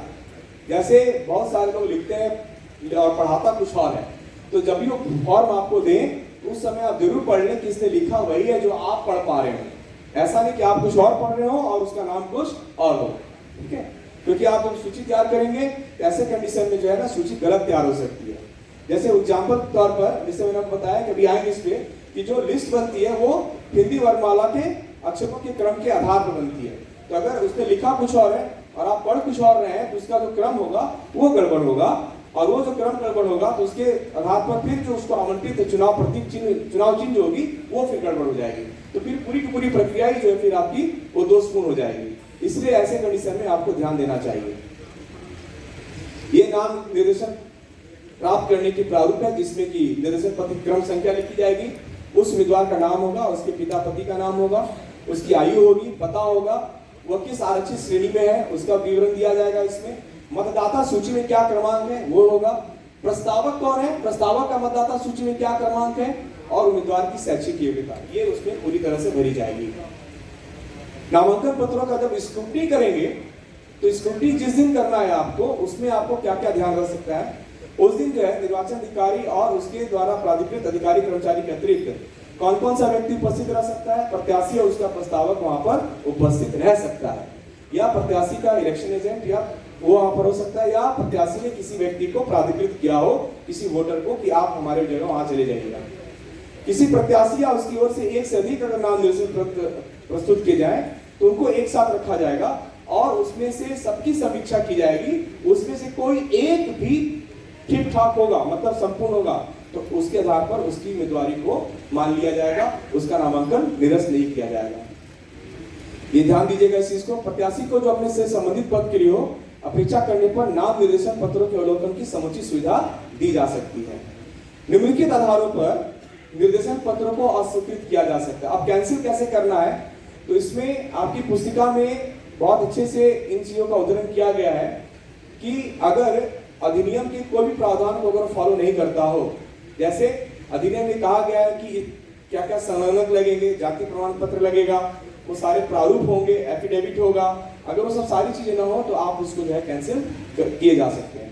या उसकी पात्रता के लिए, जैसे कि 21 साल पूरा होना चाहिए, या प्रस्तावक जो है उसी वार्ड का नहीं है, ऐसे कोई भी कंडीशंस को फॉलो नहीं कर रहा है तो आप उसको उसका कैंडिडेचर, उसका नामांकन पत्र जो है वो निरस्त कर सकते हैं। मतलब जो अंतर्निहित है, जो एक्ट का सारा यहाँ पर विवरण लिखा हुआ है, बहुत सारे एक्ट हैं और परिशिष्ट 7 में और परिशिष्ट 6 में सारा डिटेल दिया हुआ है। उसके आधार पर अगर किसी भी चीज का उल्लंघन करता हो तो उसका अनुपालन ना हो तो उसके कैंडिडेचर को, उसके नामांकन पत्र को निरस्त किया जा सकता है। या प्रत्याशी के हस्ताक्षर नहीं है, या गलत तरीके से प्राप्त कर लिए गए हैं, या प्रस्तावक के नहीं है, इन सब कारणों से जो है उनका जो है जो नामांकन पत्र है वो कैंसिल किया जा सकता है। यदि जो नामांकन पत्र है उसमें कोई आपत्ति की जाती है तो इसके लिए जो है संक्षिप्त जांच करना चाहिए, है ना। आरओ साहब अगर कोई उनको ऐसा कोई कंप्लेंट प्राप्त होता है तो तुरंत ही उसको खारिज नहीं करना है, उसकी आधार पर, शिकायत के आधार पर उस पर उनके नामांकन पत्र की पूरी जांच भी करनी है इसमें, और प्रत्याशी को उसका खंडन करने का अवसर भी देना है। समय अगर मांगता है अधिक से अधिक अगले दिन तक का तो उसको समय भी दिया जा सकता है, ये पूरा निर्देशित किया गया है इसमें, है ना। और अगर आप उसको कैंसिल कर रहे हैं तो आप साफ साफ लिखेंगे कि किस कारणों से जो है, आप अपना मत जो है जरूर लिखेंगे कि इन कारणों से जो है इसका कैंसिल किया जा रहा है। इसमें एक और चीज है कि जो बर्डन ऑफ प्रूफ है वो आपत्तिकर्ता पर है, ये हमेशा याद रखिएगा। Burden of proof is always on आपत्तिकर्ता, मतलब जो आपत्ति कर रहा है उस व्यक्ति का पूरा भार है कि वो कैसे जो है तथ्यों को प्रस्तुत करता है और उसके नामांकन पत्र के खिलाफ जो शिकायत कर रहा है साक्ष्य प्रस्तुत करने का उसी को है। हाँ, कोई लिपिकीय त्रुटि हो या मुद्रण की कोई त्रुटि हो तो इसके आधार पर जो है उसका निरस्त नहीं करना है।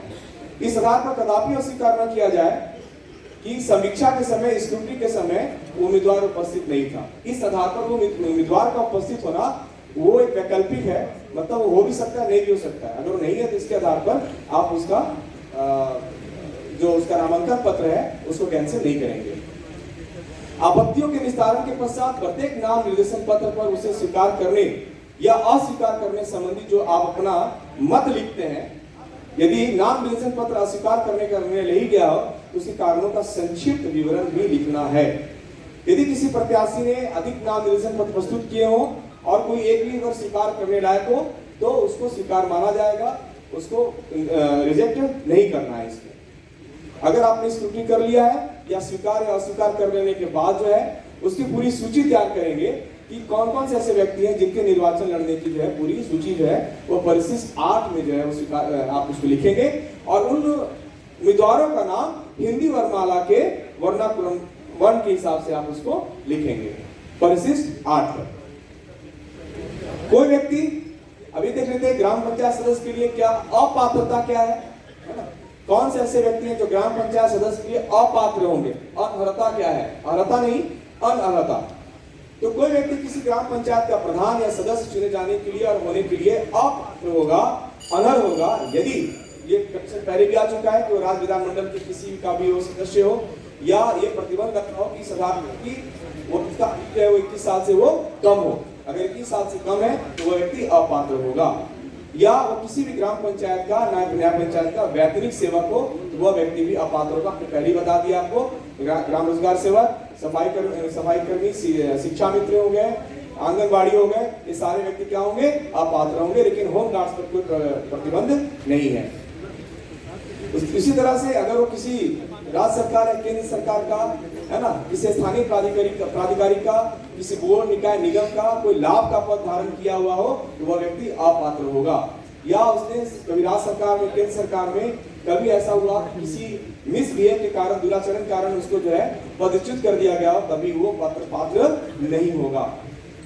ऐसी अवधि के लिए जैसे नियत की जाए, ग्राम पंचायत, क्षेत्र पंचायत या जिला पंचायत का कोई भी कर या फीस या शुल्क अगर वो बकाया हो, जैसे नोटिस उसमें देते हैं ना हम लोग, अगर उसका कोई शुल्क अगर बकाया हो तो ऐसे अगर उसके पास नोटिस नहीं होगा तो उसका जो है नामांकन पत्र आप स्वीकार नहीं करेंगे, वो पात्र व्यक्ति नहीं होगा। या जैसे संपत्ति की घोषणा होती है, उससे संबंधित अभिलेख अगर वो नहीं दे रहा हो तो ऐसे कंडीशन में जो है उसका नामांकन पत्र जो है स्वीकार नहीं होगा। दिवालिया हो तब भी नहीं होगा। नैतिक गिरावट के लिए अगर कोई अपराध सिद्ध हुआ हो तब भी नहीं होगा। आवश्यक वस्तु अधिनियम के तहत अगर किसी तरह से उसको कारावास का दंड दिया गया हो 3 मास से अधिक का, तब भी वो पात्र नहीं होगा। उसी के साथ साथ जो है एसेंशियल सप्लाईज और यूपी कंट्रोल ऑफ सप्लाई जो एक्ट है 1947 का, उसको उल्लंघन करने के कारण 6 मास से अधिक के कारावास का या निर्वासन का दंड दिया गया हो तब भी वो पात्र नहीं होगा। संयुक्त प्रांत आबकारी अधिनियम के तहत 3 मास से अधिक का कारावास का दंड दिया गया हो, तो अभी आपको कैसे पता चलेगा कि ये व्यक्ति इस तरह के दंड का पात्र नहीं है? तो वह उम्मीदवार इन सारे प्रावधानों का एक एफिडेविट आपको लिख करके देगा।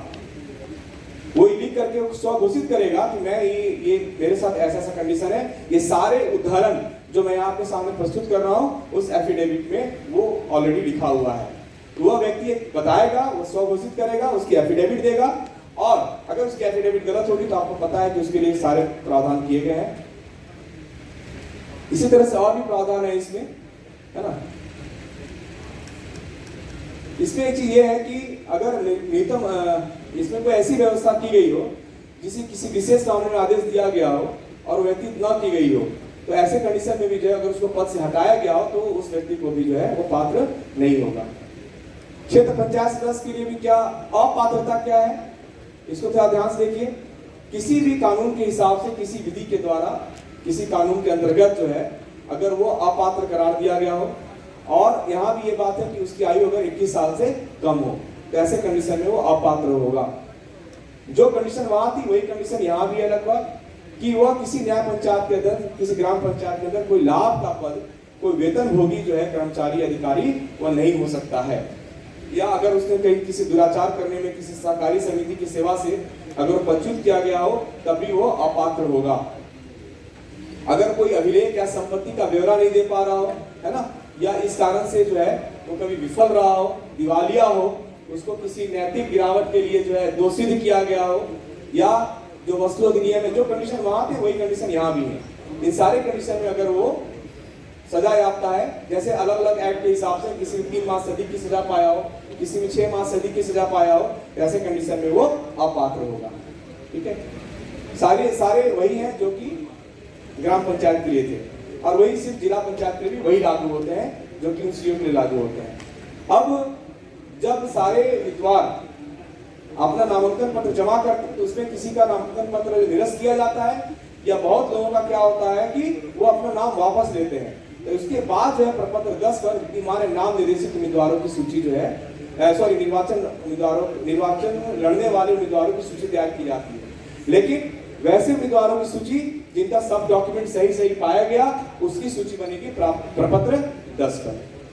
जो उम्मीदवार अपना नाम वापस ले लेते हैं, वापस लेने के बाद जो है उनका प्रपत्र 11 पर जो है वो पूरी सूचना बनाई जाती है, और प्रपत्र 11 पर वो अपनी सूचना बताएंगे कि मैंने अपनी उम्मीदवारी का जो हम क्लेम कर रहे हैं वो वापस लेंगे। फिर उनका जो पूरा लिस्ट है वो प्रपत्र 12 पर बनेगा। अब ये वापस लेने का इसमें क्या है, उम्मीदवार जो है अपनी उम्मीदवारी वापस लेने के लिए खुद भी हो सकता है, या अपने किसी प्रस्तावक को भेज सकता है, या अपने किसी एजेंट को भेज सकता है। लेकिन अगर वो खुद आ रहा है तब तो ठीक है, लेकिन अगर वो अपने प्रस्तावक को भेज रहा है और या किसी एजेंट को भेज रहा है, ऐसे कंडीशन में जो है आरओ साहब को पूरी स्क्रूटनी कर लेनी चाहिए कि जितने डॉक्यूमेंट नाम निर्देशन पत्र में थे उसके आधार पर ये तय कर लें कि हाँ ये सही व्यक्ति है जो कि उम्मीदवारी वापस लेने के लिए यहाँ पर मौजूद हो। अगर उम्मीदवार खुद ही आ जा रहा है तब तो कोई प्रॉब्लम नहीं है, लेकिन उम्मीदवार के जगह पर अगर कोई प्रस्तावक आ रहा है या उसका एजेंट आ रहा है तो उसके पहचान के संबंध में आपको पूरी तरह आश्वस्त हो लेना चाहिए और पूरी सावधानी बरतनी चाहिए।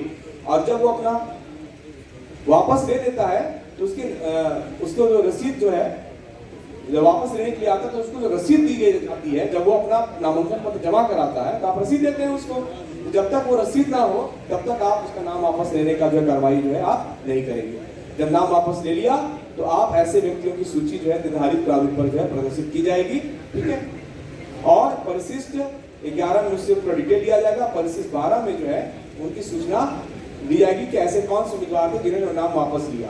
फाइनली आपको क्या मिल जाएगा, ऐसे उम्मीदवारों की सूची मिल जाएगी जो कि निर्वाचन लड़ रहे हो। प्रपत्र 13 पर जो है उनका सूचना दिया जाएगा। उसके बाद अगला स्टेप है निर्वाचन प्रतीकों का आवंटन। तो जो उनका नाम निर्वाचन लड़ने वाले प्रपत्र पर लाया जाता है, प्रपत्र 13 पर, ये हिंदी वर्णमाला का जो वर्णाक्रम होता है उसका पूरा एग्जाम्पल भी मैं अभी आपको थोड़ी देर में बता रहा हूं। उसके आधार पर आप उम्मीदवारों का नाम जो है तय करते हैं और इसी के आधार पर जो है निर्वाचन प्रतीकों का आवंटन भी होता है। ये देखिए, ये है वह प्रतीक आवंटन हेतु वर्णाक्रम। इसमें स्वर और व्यंजन हमने हिंदी पढ़ी है, स्वर और व्यंजन। तो सबसे पहले जो प्राथमिकता देंगे वह स्वर वाले अक्षरों को देंगे। अ, आ, छोटी, हर्षई, दीर्घी, ह्रस्व, दीर्घ, री है, ए, ए, ओ, औ, अं, अ। मतलब ये जो हमारे स्वर हैं, इन स्वर का हिसाब से पहले हम प्राथमिकता देंगे। उसके बाद आप ध्यान दीजिए, देखिए सभी लोग ध्यान दीजिए यहाँ पर, क्योंकि ये बहुत इंपॉर्टेंट है। ये इसमें अगर आपसे गलती हुई तो फिर ये बहुत बड़ी गलती हो जाती है और फिर इसमें बहुत फंसता है व्यक्ति। अब यहाँ पर आप सोच रहे होंगे कि क ख ग घ अंग हो जाए, लेकिन क के बाद छ है ना, क के बाद जो है वो छ है। तो आप इसमें बता सकते हैं कि छ जो है एक संयुक्त अक्षर होता है। किन किन अक्षरों का संयुक्त अक्षर होता है वो?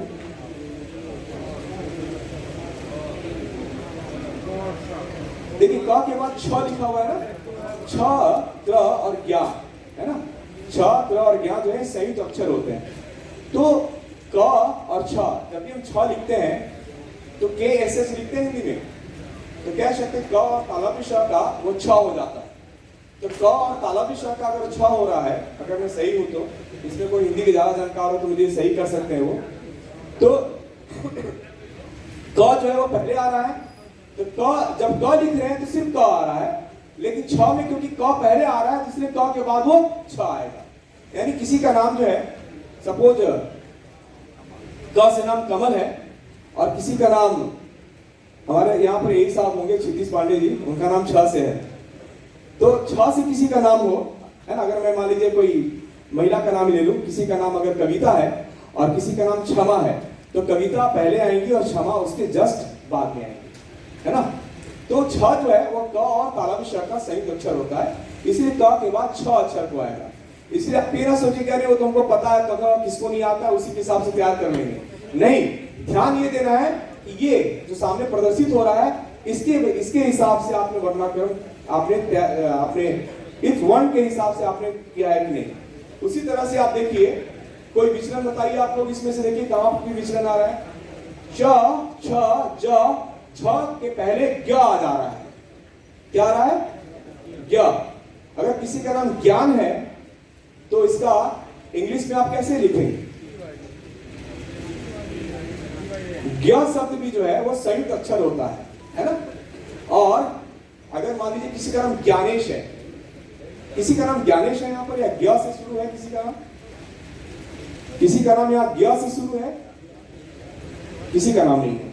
अगर मान लीजिए किसी का नाम ज्ञानेश है तो उसको इंग्लिश में कैसे लिखेंगे?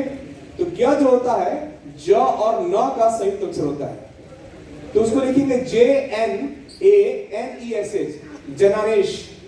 तो ज और न का हो गया, तो ज के बाद ज्ञ आएगा, इसलिए इसको समझ लीजिए। ज के बाद क्या आएगा? ज्ञ आएगा। हालांकि जब हम लोग कथा पढ़ते हैं तो छत्र ज्ञान जो होता है वो सबसे लास्ट में पढ़ते हैं, लेकिन क्योंकि यहाँ पर वर्ण क्रम की बात है तो ज के बाद हमेशा क्या आएगा? ज्ञ आएगा। तो ज्ञ लिखते समय ज और न का वो संयुक्त वर्ण होता है, ज्ञ होता है। किसी कोई कंफ्यूजन है तो पूछ सकते हैं, हाथ उठा सकते हैं। इसका मैंने छ के बारे में और ज्ञ के बारे में आपको बताया, ठीक है ना। अब बाकी कहीं विचलन दिख रहा तो बताएं आप। जैसे ट, ठ, ड तक तो ठीक है ना। ड के बाद ढ होता है, लेकिन ड के बाद ड़ को लाया जाएगा और ढ के बाद ढ़ को लाया जाएगा। और इसके बाद मूर्धा न जो होता है ना, ण जो बोलते हैं, मूर्धा में जो उसका उच्चारण आता है ये होगा। उसके बाद देखिए त, थ, द, ध, न होता है, लेकिन त और थ के बीच में त्र है, तो उसी तरह से त्र भी है वो संयुक्त अक्षर है, जो त और र का संयुक्त अक्षर होता है, तो त के बाद त्र आएगा। जैसे किसी का नाम जो है,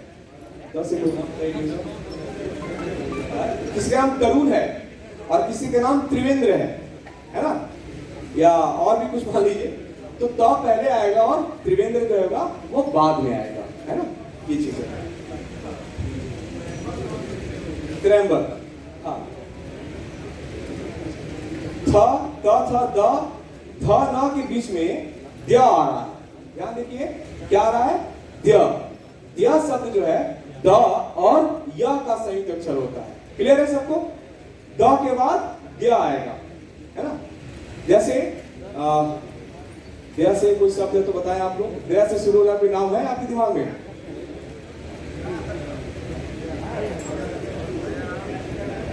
दया से शुरू होने वाला कोई नाम? धनंजय? नहीं, वो तो था हो गया। अच्छा, कोई बात नहीं, क्या कोई बात नहीं, इसका अलग इस्तेमाल होगा। जैसे किसी का नाम जो है, किसी का नाम मान लीजिए विद्या है और किसी का नाम जो है विधाता है ना, तो विद्या और विधाता, द्या और थ, तो द्या जो है, विद्या जो है पहले आएगा, वी तो दोनों में समान हो रहा है, तो द्या जो है वो पहले आ जाएगा, विधाता जो है थ वाला बाद में आएगा। क्लियर है सबको? उसी के बाद देखिए, न तो सिंपल न है, प प ब ब है, य न ल व, तालाबिश, मूर्धा स और दंत स। अच्छा, बहुत लोग इस श का नाम नहीं जानते हैं ना, पेट फड़ुआ सा बोलते हैं, क्या क्या बोलते हैं। मैं आपको बता दूं, बहुत लोग नहीं जानते हैं नाम, आपको बहुत लोग जानते होंगे। य र ल व के बाद जो श है, इसको तालाबिश बोलते हैं, और उसके बाद स लिखा हुआ है, तालाबिश, मूर्धा स और दंत स। मैं इसलिए आपको थोड़ा पर यहाँ बता दूं, थोड़ा सा हिंदी व्याकरण का क्लास हो जाए, इसलिए कि कभी कभी किसी का नाम शंकर है और उसने अपनी गलती से, मतलब या तो उसने अभिलेख में तो शंकर तालाबिशा लिखा हुआ है, उसको पता ही नहीं है कि हमको शंकर कैसे लिखना है, और उसने दंतसा लिख दिया, तो थोड़ा सा आपको ये भी ध्यान देना है, क्योंकि ये वर्णाक्रम जो है ये बहुत अच्छे तरीके से तैयार करना है, क्योंकि ये आपने अलग तरीके से तैयार कर दिया और उसने अलग तरह से दिमाग में बैठाया हुआ है कि मेरा तो इतने नंबर पे आएगा, हमको तो ये चुनाव चिन्ह मिल रहा है, और पता चला कि सबको बता दिया, देखो हमारा फलाने चुनाव चिन्ह पे वोट डालना, पता चला कि वर्णक्रम जो है ना आपने सही से तैयार किया है और वो व्यक्ति दिमाग में कुछ और बनाए हुए है, तब तो गया उसके चुनाव हाथ से। ऐसे कंडीशन में जो है आपको बहुत सही तरीके से इसको तैयार करना है।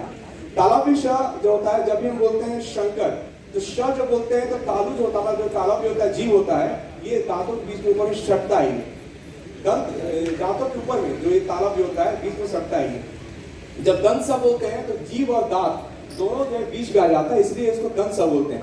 दंत सा से पहले मूर्धा सा है ना, प जैसा लिखा हुआ है। मूर्धा सा में क्या होता है कि जीव का जो ऊपर का पार्ट है, ये पार्ट ये मूर्धा में सटता है, इसलिए ये उच्चारण आप लोग जानिए कि ताकि जो है तालाबिश, मूर्धा सा और दंत सा कहां पर नाम लिखने में कैसे सही करना है, इसको जानिए आप लोग।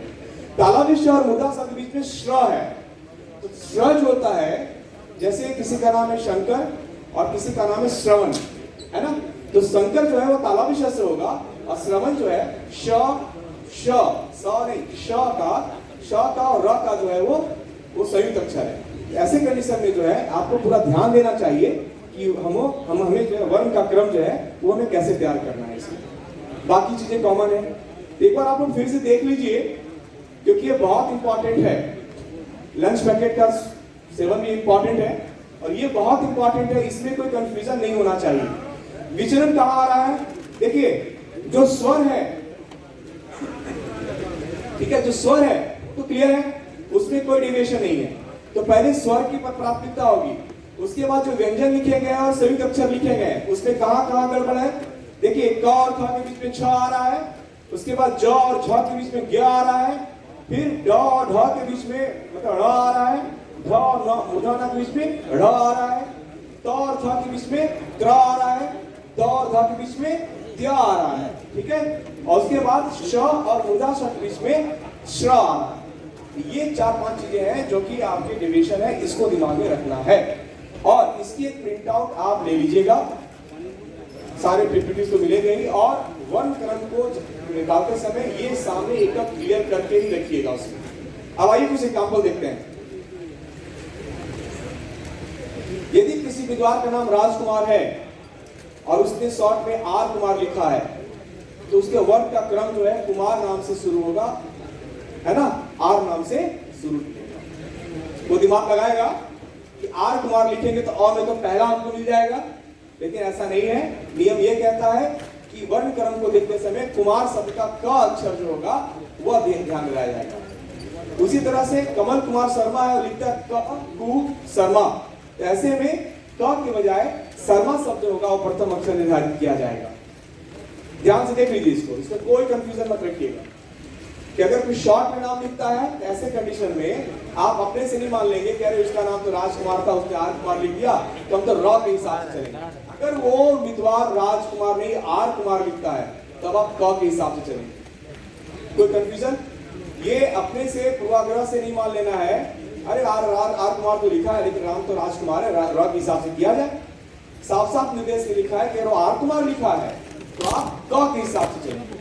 कमल कुमार शर्मा की जगह क कु शर्मा लिखा है तो श लिखेंगे, श के हिसाब से चलेंगे, क के हिसाब से नहीं चलेंगे। और देखिए के भारद्वाज भी है और बी के भारद्वाज भी है, तो के और बी का तो बात ही खत्म कर दीजिए क्योंकि शॉर्ट फॉर्म में लिखा है। भारद्वाज पे आते हैं तो भारद्वाज यहां भी है और भारद्वाज नीचे भी है। ऐसे कंडीशन जब हो जाए तब केस में तब के को और ब को लेंगे।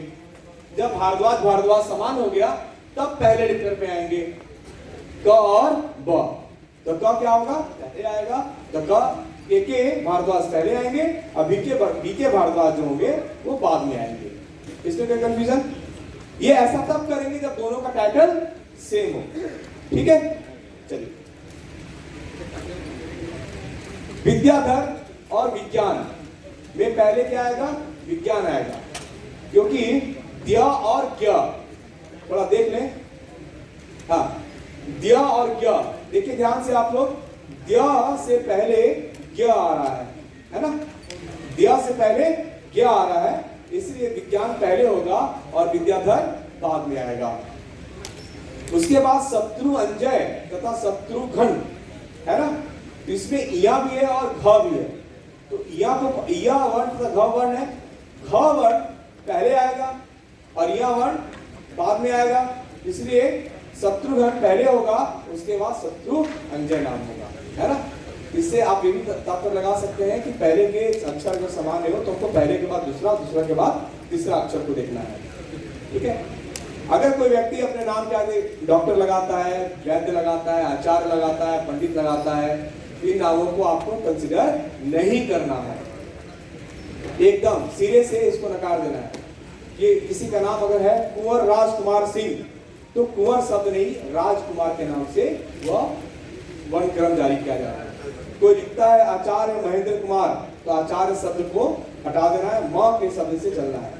कोई लिखता है प्रोफेसर फलाना जो भी है तो प्रोफेसर शब्द को हटा देना है। ठीक है ना, कोई मेजर कर्नल ठाकुर है ना, बहुत सारे लोग टाइटल लगाते हैं, उस शब्द का ध्यान देना है। उसी तरह से श्री श्रीमती का भी कोई रोल यहाँ पर नहीं है, उसको कंसीडर नहीं करना है, ध्यान रखिएगा यहाँ पर। ठीक है, उसके बाद दो या अधिक उम्मीदवारों के नाम एक समान हो। अब यहाँ पर देखिए अलग कंडीशन आ रहा है। यहाँ पर अगर एक रवि कुमार है दूसरा भी रवि कुमार है, एक रवि कुमार है दूसरा भी रवि कुमार है, ऐसे कंडीशन में उनके पिता का नाम देखा जाएगा। तो रवि कुमार के पिता का नाम और दूसरे रवि कुमार के पिता का नाम को मैच कराया जाएगा। उसमें से जिसका वर्ण पहले आएगा उस व्यक्ति को हम पहले रखेंगे, बाकी व्यक्ति को हम क्या करेंगे बाद में रखेंगे। कोई कंफ्यूजन? नाम सेम हो तो उनके पिता का नाम, ठीक है, जैसे राम अवतार है और उनके पिता का नाम श्री बाबूलाल है और एक के पिता का नाम श्री आत्मकिशोर है, तो जाहिर तौर पर जो है जो राम अवतार पुत्र श्री आत्मकिशोर होंगे कि और सबसे पहले आ रहा है उनका नाम पहले आएगा और राम अवतार श्री बाबूलाल का नाम बाद में आएगा। अच्छा, नाम भी सेम हो, पिता का भी नाम सेम हो तो उस केस में आयु देखी जाएगी, है ना। जो सबसे अधिक आयु वाली व्यक्ति होगा उसका नाम पहले आएगा, कम उम्र वाले व्यक्ति का नाम बाद में आएगा। मतलब नाम भी, पिता का नाम भी सेम हो तो आयु देखेंगे। अब नाम, उम्मीदवार का नाम, पिता का नाम, आयु भी सेम हो, ऐसे कंडीशन में उस व्यक्ति का मकान नंबर देखा जाएगा जो कि अपने वो उसके डालता है इसमें। ये अभी तक हमारे पास है निर्देश है। अब आप पूछेंगे उसका मकान नंबर भी नहीं हो तब इस केस में क्या किया जाएगा? तो इसकी सूचना भी मेरे पास नहीं है। ऐसी सूचना अगर होगी तो फिर आपको व्हाट्सएप के माध्यम से बताई जाएगी। अच्छा, यहाँ देखिए एक ही अक्षर से प्रारंभ हो रहे हो, सरला और स्मिता माथुर। तो पहले सरला माथुर का नाम आएगा क्योंकि दोनों में श आ रहा है, बाद में स्मिता माथुर का, क्योंकि स्मिता जो है उसमें एक छोटी ई की मात्रा लग गई है। यानी अगर सपोज किसी का नाम संजय है और किसी का नाम सरोज है, तो सरोज पहले आएगा, संजय बाद में आएगा, क्योंकि संजय के साथ स के साथ न का आ रहा है ऊपर में, है ना। इसलिए सरोज पहले आएगा, संजय जो है वो बाद में आएगा। मतलब अगर कोई इसे मात्रा लग गई हो आ ई करके आ तक में, तो इस कंडीशन में जो है हमें वो बिना मात्रा वाली अक्षर का नाम पहले लिखेंगे और मात्रा के साथ अगर कोई अक्षर जुड़ जाता है तो उसका नाम हम लोग बाद में लिखेंगे। यदि दो उम्मीदवारों के नाम के प्रथम अक्षर एक जैसे हो, नाम के द्वितीय अक्षर को ध्यान में रख करके वर्ण का क्रम जारी किया जाएगा। ये चीज हमने आपको बता दिया। जैसे राम कुमार हो और राम अवतार हो, तो राम अवतार पहले आएंगे, राम कुमार बाद में आएंगे। राम राम तो सेम हो गया, लेकिन इसके बाद का नाम क्या है, कुमार और अवतार। तो अवतार अ पहले आ रहा है, कुमार में क बाद में आ रहा है, तो राम अवतार पहले आएंगे, राम कुमार बाद में आएंगे। अभी देखिए कुछ जो निर्वाचन चिन्ह होते हैं, जो प्रतीक चिन्ह होते हैं उम्मीदवारों को बांटने वाला, ये पहले से तय होता है ना। जैसे सदस्य ग्राम पंचायत के लिए, ग्राम पंचायत प्रधान के लिए, क्षेत्र पंचायत सदस्य, जिला पंचायत सदस्य के लिए ये पहले से ये तय किया जाता है। जैसे सदस्य ग्राम पंचायत के लिए टोटल 18 चुनाव चिन्ह है, प्रधान ग्राम पंचायत के लिए टोटल 57 है, और सदस्य क्षेत्र पंचायत के लिए टोटल 36 है, और जिला पंचायत सदस्य के लिए टोटल 53 है जो चुनाव चिन्ह पहले से है। इन्हीं चुनाव चिन्ह के आधार पर जो है आपको मैच कराते हुए उनको प्रतीक चिन्ह का आवंटन करना है। निर्विरोध निर्वाचन सभी लोग जानते हैं कि अगर एक ही उम्मीदवार ने अपना नाम निर्देशन पत्र वहां पर अपना दाखिल किया और उसमें किसी और भी लोगों ने नहीं किया, तो वो व्यक्ति जो है निर्विरोध जो है निर्वाचित हो जाता है, बशर्ते उसका नामांकन पत्र वैध रूप से उसका मान्य हो, है ना। और ऐसे व्यक्तियों की सूचना जो है प्रपत्र 14 पर हम भरते हैं। मतदान हेतु मतपत्रों का आकलन और मांग पत्र तैयार किया जाना, ये आरओ साहब का सबसे इंपॉर्टेंट काम है। ये आपकी पूरी जिम्मेदारी बनती है कि आपके क्षेत्र में जितने भी जिस ग्राम पंचायत में जैसे जैसे सदस्य का उम्मीदवार का है, आपको उसी हिसाब से मतपत्र जो है वो आपको मंगाने हैं। ये पूरी जिम्मेदारी जो है वो आरओ साहब की और आरओ साहब दोनों की होती है। टीम वर्क में आपको ये काम करना होता है, इसमें कोई गड़बड़ी नहीं होनी चाहिए, क्योंकि ये चारों पद हम एक साथ करा रहे हैं हम लोग। तो इसमें हमें कई जगहों पर हमें अपने काम को, अपने द्वारा की गई प्रक्रिया को, उसको चेकलिस्ट बना करके हमें फिल्टर कर करके हमें देखना होगा कि ऐसा तो नहीं कि 8 ही उम्मीदवार थे और हमने 7 वाला मतपत्र मंगा लिया हो। तो ऐसे कंडीशन नहीं होना चाहिए। ऐसा तो नहीं कि 554 मतदाता है और हमने 540 ही मंगाया हो, तो फिर आप ऐसा भी नहीं कर सकते हैं, क्योंकि ऐसे कंडीशन में गड़बड़ हो सकती है। क्योंकि एक ग्राम पंचायत का चुनाव है, यहाँ 98-99% तक भी जो है मतदान हो जाएंगे, इसलिए इसकी पूरी संभावना बनी रहती है। इसलिए जो मतपत्र आपको दिए जाएंगे, जैसे 564 है तो आपको अगला जो दहाई है 570 आपको उतने मतपत्र दिए जाएंगे। निर्वाचित सामग्री को भी आप देख लेंगे कि जितने आपके मतदान दल आपके गठित हो रहे हैं उसके हिसाब से सारी सामग्रियां आपके हैं कि नहीं। और जो सामग्री की सूची है वो आपकी किताब में भी होगी और पीठासीन अधिकारी के द्वारा जो निर्देश पुस्तिका है उसमें भी जो है पूरा का पूरा सूची जो है वो दिया गया है। यहाँ पर एक बात यह है कि जो भी मतदान दल के सदस्य होते हैं, मत पेटिका को और मतपत्र को छोड़ करके बाकी सामग्री पहले दे दी जाती है। मत पेटिका और मतपत्र रवानगी के दिन दी जाती है। जैसे कल वोटिंग होनी है तो आज एक दिन पहले रवानगी होगी, तो मत पेटिका और मतपत्र एक दिन पहले दिया जाएगा, ठीक है। रंगों के बारे में जान लीजिए। सदस्य ग्राम पंचायत के लिए क्या है, सफेद है, प्रधान के लिए हरा है, क्षेत्र पंचायत सदस्य के लिए क्या है, नीला, और जिला पंचायत सदस्य के लिए क्या है, गुलाबी। ये जरूर दिमाग में इसको रख लीजिएगा। मत पेटी के बारे में भी हमारे साथी जो श्री राजेश सिंह जी वो आपको बताएंगे। मत पेटी आपके सामने रखी हुई है, इसको खोलना बंद करने का बाद जो होगा प्रशिक्षण का जो हमारा सत्र चल रहा है, शिक्षण में जो है हम मत पेटी को खोलने बंद करने के बारे में बताएंगे। ये वो पहचान पत्र है जो पहचान पत्र किसी मतदाता के द्वारा प्रस्तुत किए जाएंगे, जिसमें कि निर्वाचन आयोग के द्वारा मतदाता पहचान पत्र है वो होना चाहिए। आधार कार्ड, पासपोर्ट, ड्राइविंग लाइसेंस, किसी सेंट्रल या स्टेट गवर्नमेंट के द्वारा कोई फोटो जारी किया गया पहचान पत्र होना चाहिए। कोई सार्वजनिक या कोई पीएसयूज का जो बैंक होते हैं या पोस्ट ऑफिस है, फोटो पासबुक दिखा सकता है कोई, है ना। कोई पट्टा विलेज रजिस्ट्रीकृत कोई डीड है वो दिखा सकता है, किसान भाई दिखा सकता है, कोई भूतपूर्व सैनिक पेंशन बुक है, सेनानी का पहचान पत्र है, ऐसे कई इसमें है, जैसे मनरेगा का जॉब कार्ड है, वो भी पहचान पत्र के रूप में इस्तेमाल हो सकता है। श्रम मंत्रालय की योजना का स्वास्थ्य बीमा स्मार्ट कार्ड है। तो ये अभी तक हमारे पास वो वर्तमान सूचनाएं की है कि इतने पहचान पत्र दिखाए जा सकते हैं। पहचान पत्र के बारे में मैं आपको बता दूं, हर निर्वाचन में एक अलग से निर्देश जारी किए जाते हैं कि इस तरह के निर्वाचन में कौन कौन से पहचान पत्र जारी किए कौन कौन से पहचान पत्र मान्य होंगे। तो ऐसे कंडीशन में जैसे भी सूचना मिलेगी आगे आने वाले और प्रशिक्षण में और व्हाट्सएप ग्रुप के माध्यम से आपको सूचित किया जाएगा। तो बस लास्ट स्लाइड से आपको क्या कराना है, नामांकन, फिर नामांकन पत्रों की जांच, नाम और वापसी, नाम का वापसी, फिर चुनाव चिन्ह का आवंटन, प्रतीक का आवंटन, कितने मतपत्र चाहिए, कितनी निर्वाचन सामग्री चाहिए, उसकी पूरी व्यवस्था, कितने पोलिंग पार्टी है, उनकी रवानगी और उनके मतदान संबंधी कार्य, उन जो निर्वाचन के समाप्त होने के बाद, मतदान के समाप्त होने के बाद मत पेटिकों को स्ट्रांग रूम में रखना, उनकी सुरक्षा की व्यवस्था कराना, फिर जब मतगणना होती है परिणाम की घोषणा तक जो है आपके कार्य होते हैं। ये आपके कार्यों का सारांश है। और आपको कोई भी डाउट है तो आप डाउट पूछ सकते हैं, उसका उत्तर देने के लिए हम लोग सभी हमारी टीम है यहाँ पर। आपको किसी कुछ पूछना है लास्ट में आप अपना नोट भी कर सकते हैं। अगर आप में से किसी को कुछ पूछना हो तो आप पूछिए उसमें, क्योंकि जितना आप पूछेंगे उतना आपका क्लियर होगा कंसेप्ट। और हम लोग समय समय पर इसलिए हम लोगों ने आरओ और सेक्टर जोनल मजिस्ट्रेट साहबान की, क्योंकि व्हाट्सएप ग्रुप की एक सीमा है, तो 2 अलग अलग हम लोग व्हाट्सएप ग्रुप बनाएंगे। और जब भी आप अपना हमें से किसी भी 3 व्यक्ति को आप मैसेज कर दें कि हमें कृपया ग्रुप में जोड़ें, और आप ये भी लिख दें कि सेक्टर जोनल मजिस्ट्रेट ग्रुप में जुड़ना है या आरओ ग्रुप में। सूचनाएं सभी ग्रुप में दी जाएंगी, ऐसा नहीं है कि आपका है तो उसमें वो सूचनाएं कम दी जाएंगी, सारी सूचनाएं सारे ग्रुप में भेजी जाएंगी। व्हाट्सएप की जो अपनी सीमा है शायद उसमें 300 ही लोगों को जोड़ा जा सकता है, तो इसलिए हम लोग क्या कर रहे हैं कि इसको अलग अलग ग्रुप बना रहे हैं। तो इसी के साथ मुझे धैर्यपूर्वक सुनने के लिए बहुत बहुत धन्यवाद। मैं मंच संचालन के लिए मैं जिला अधिकारी जी को मैं कहूँगा बहुत बहुत धन्यवाद। जय हिंद।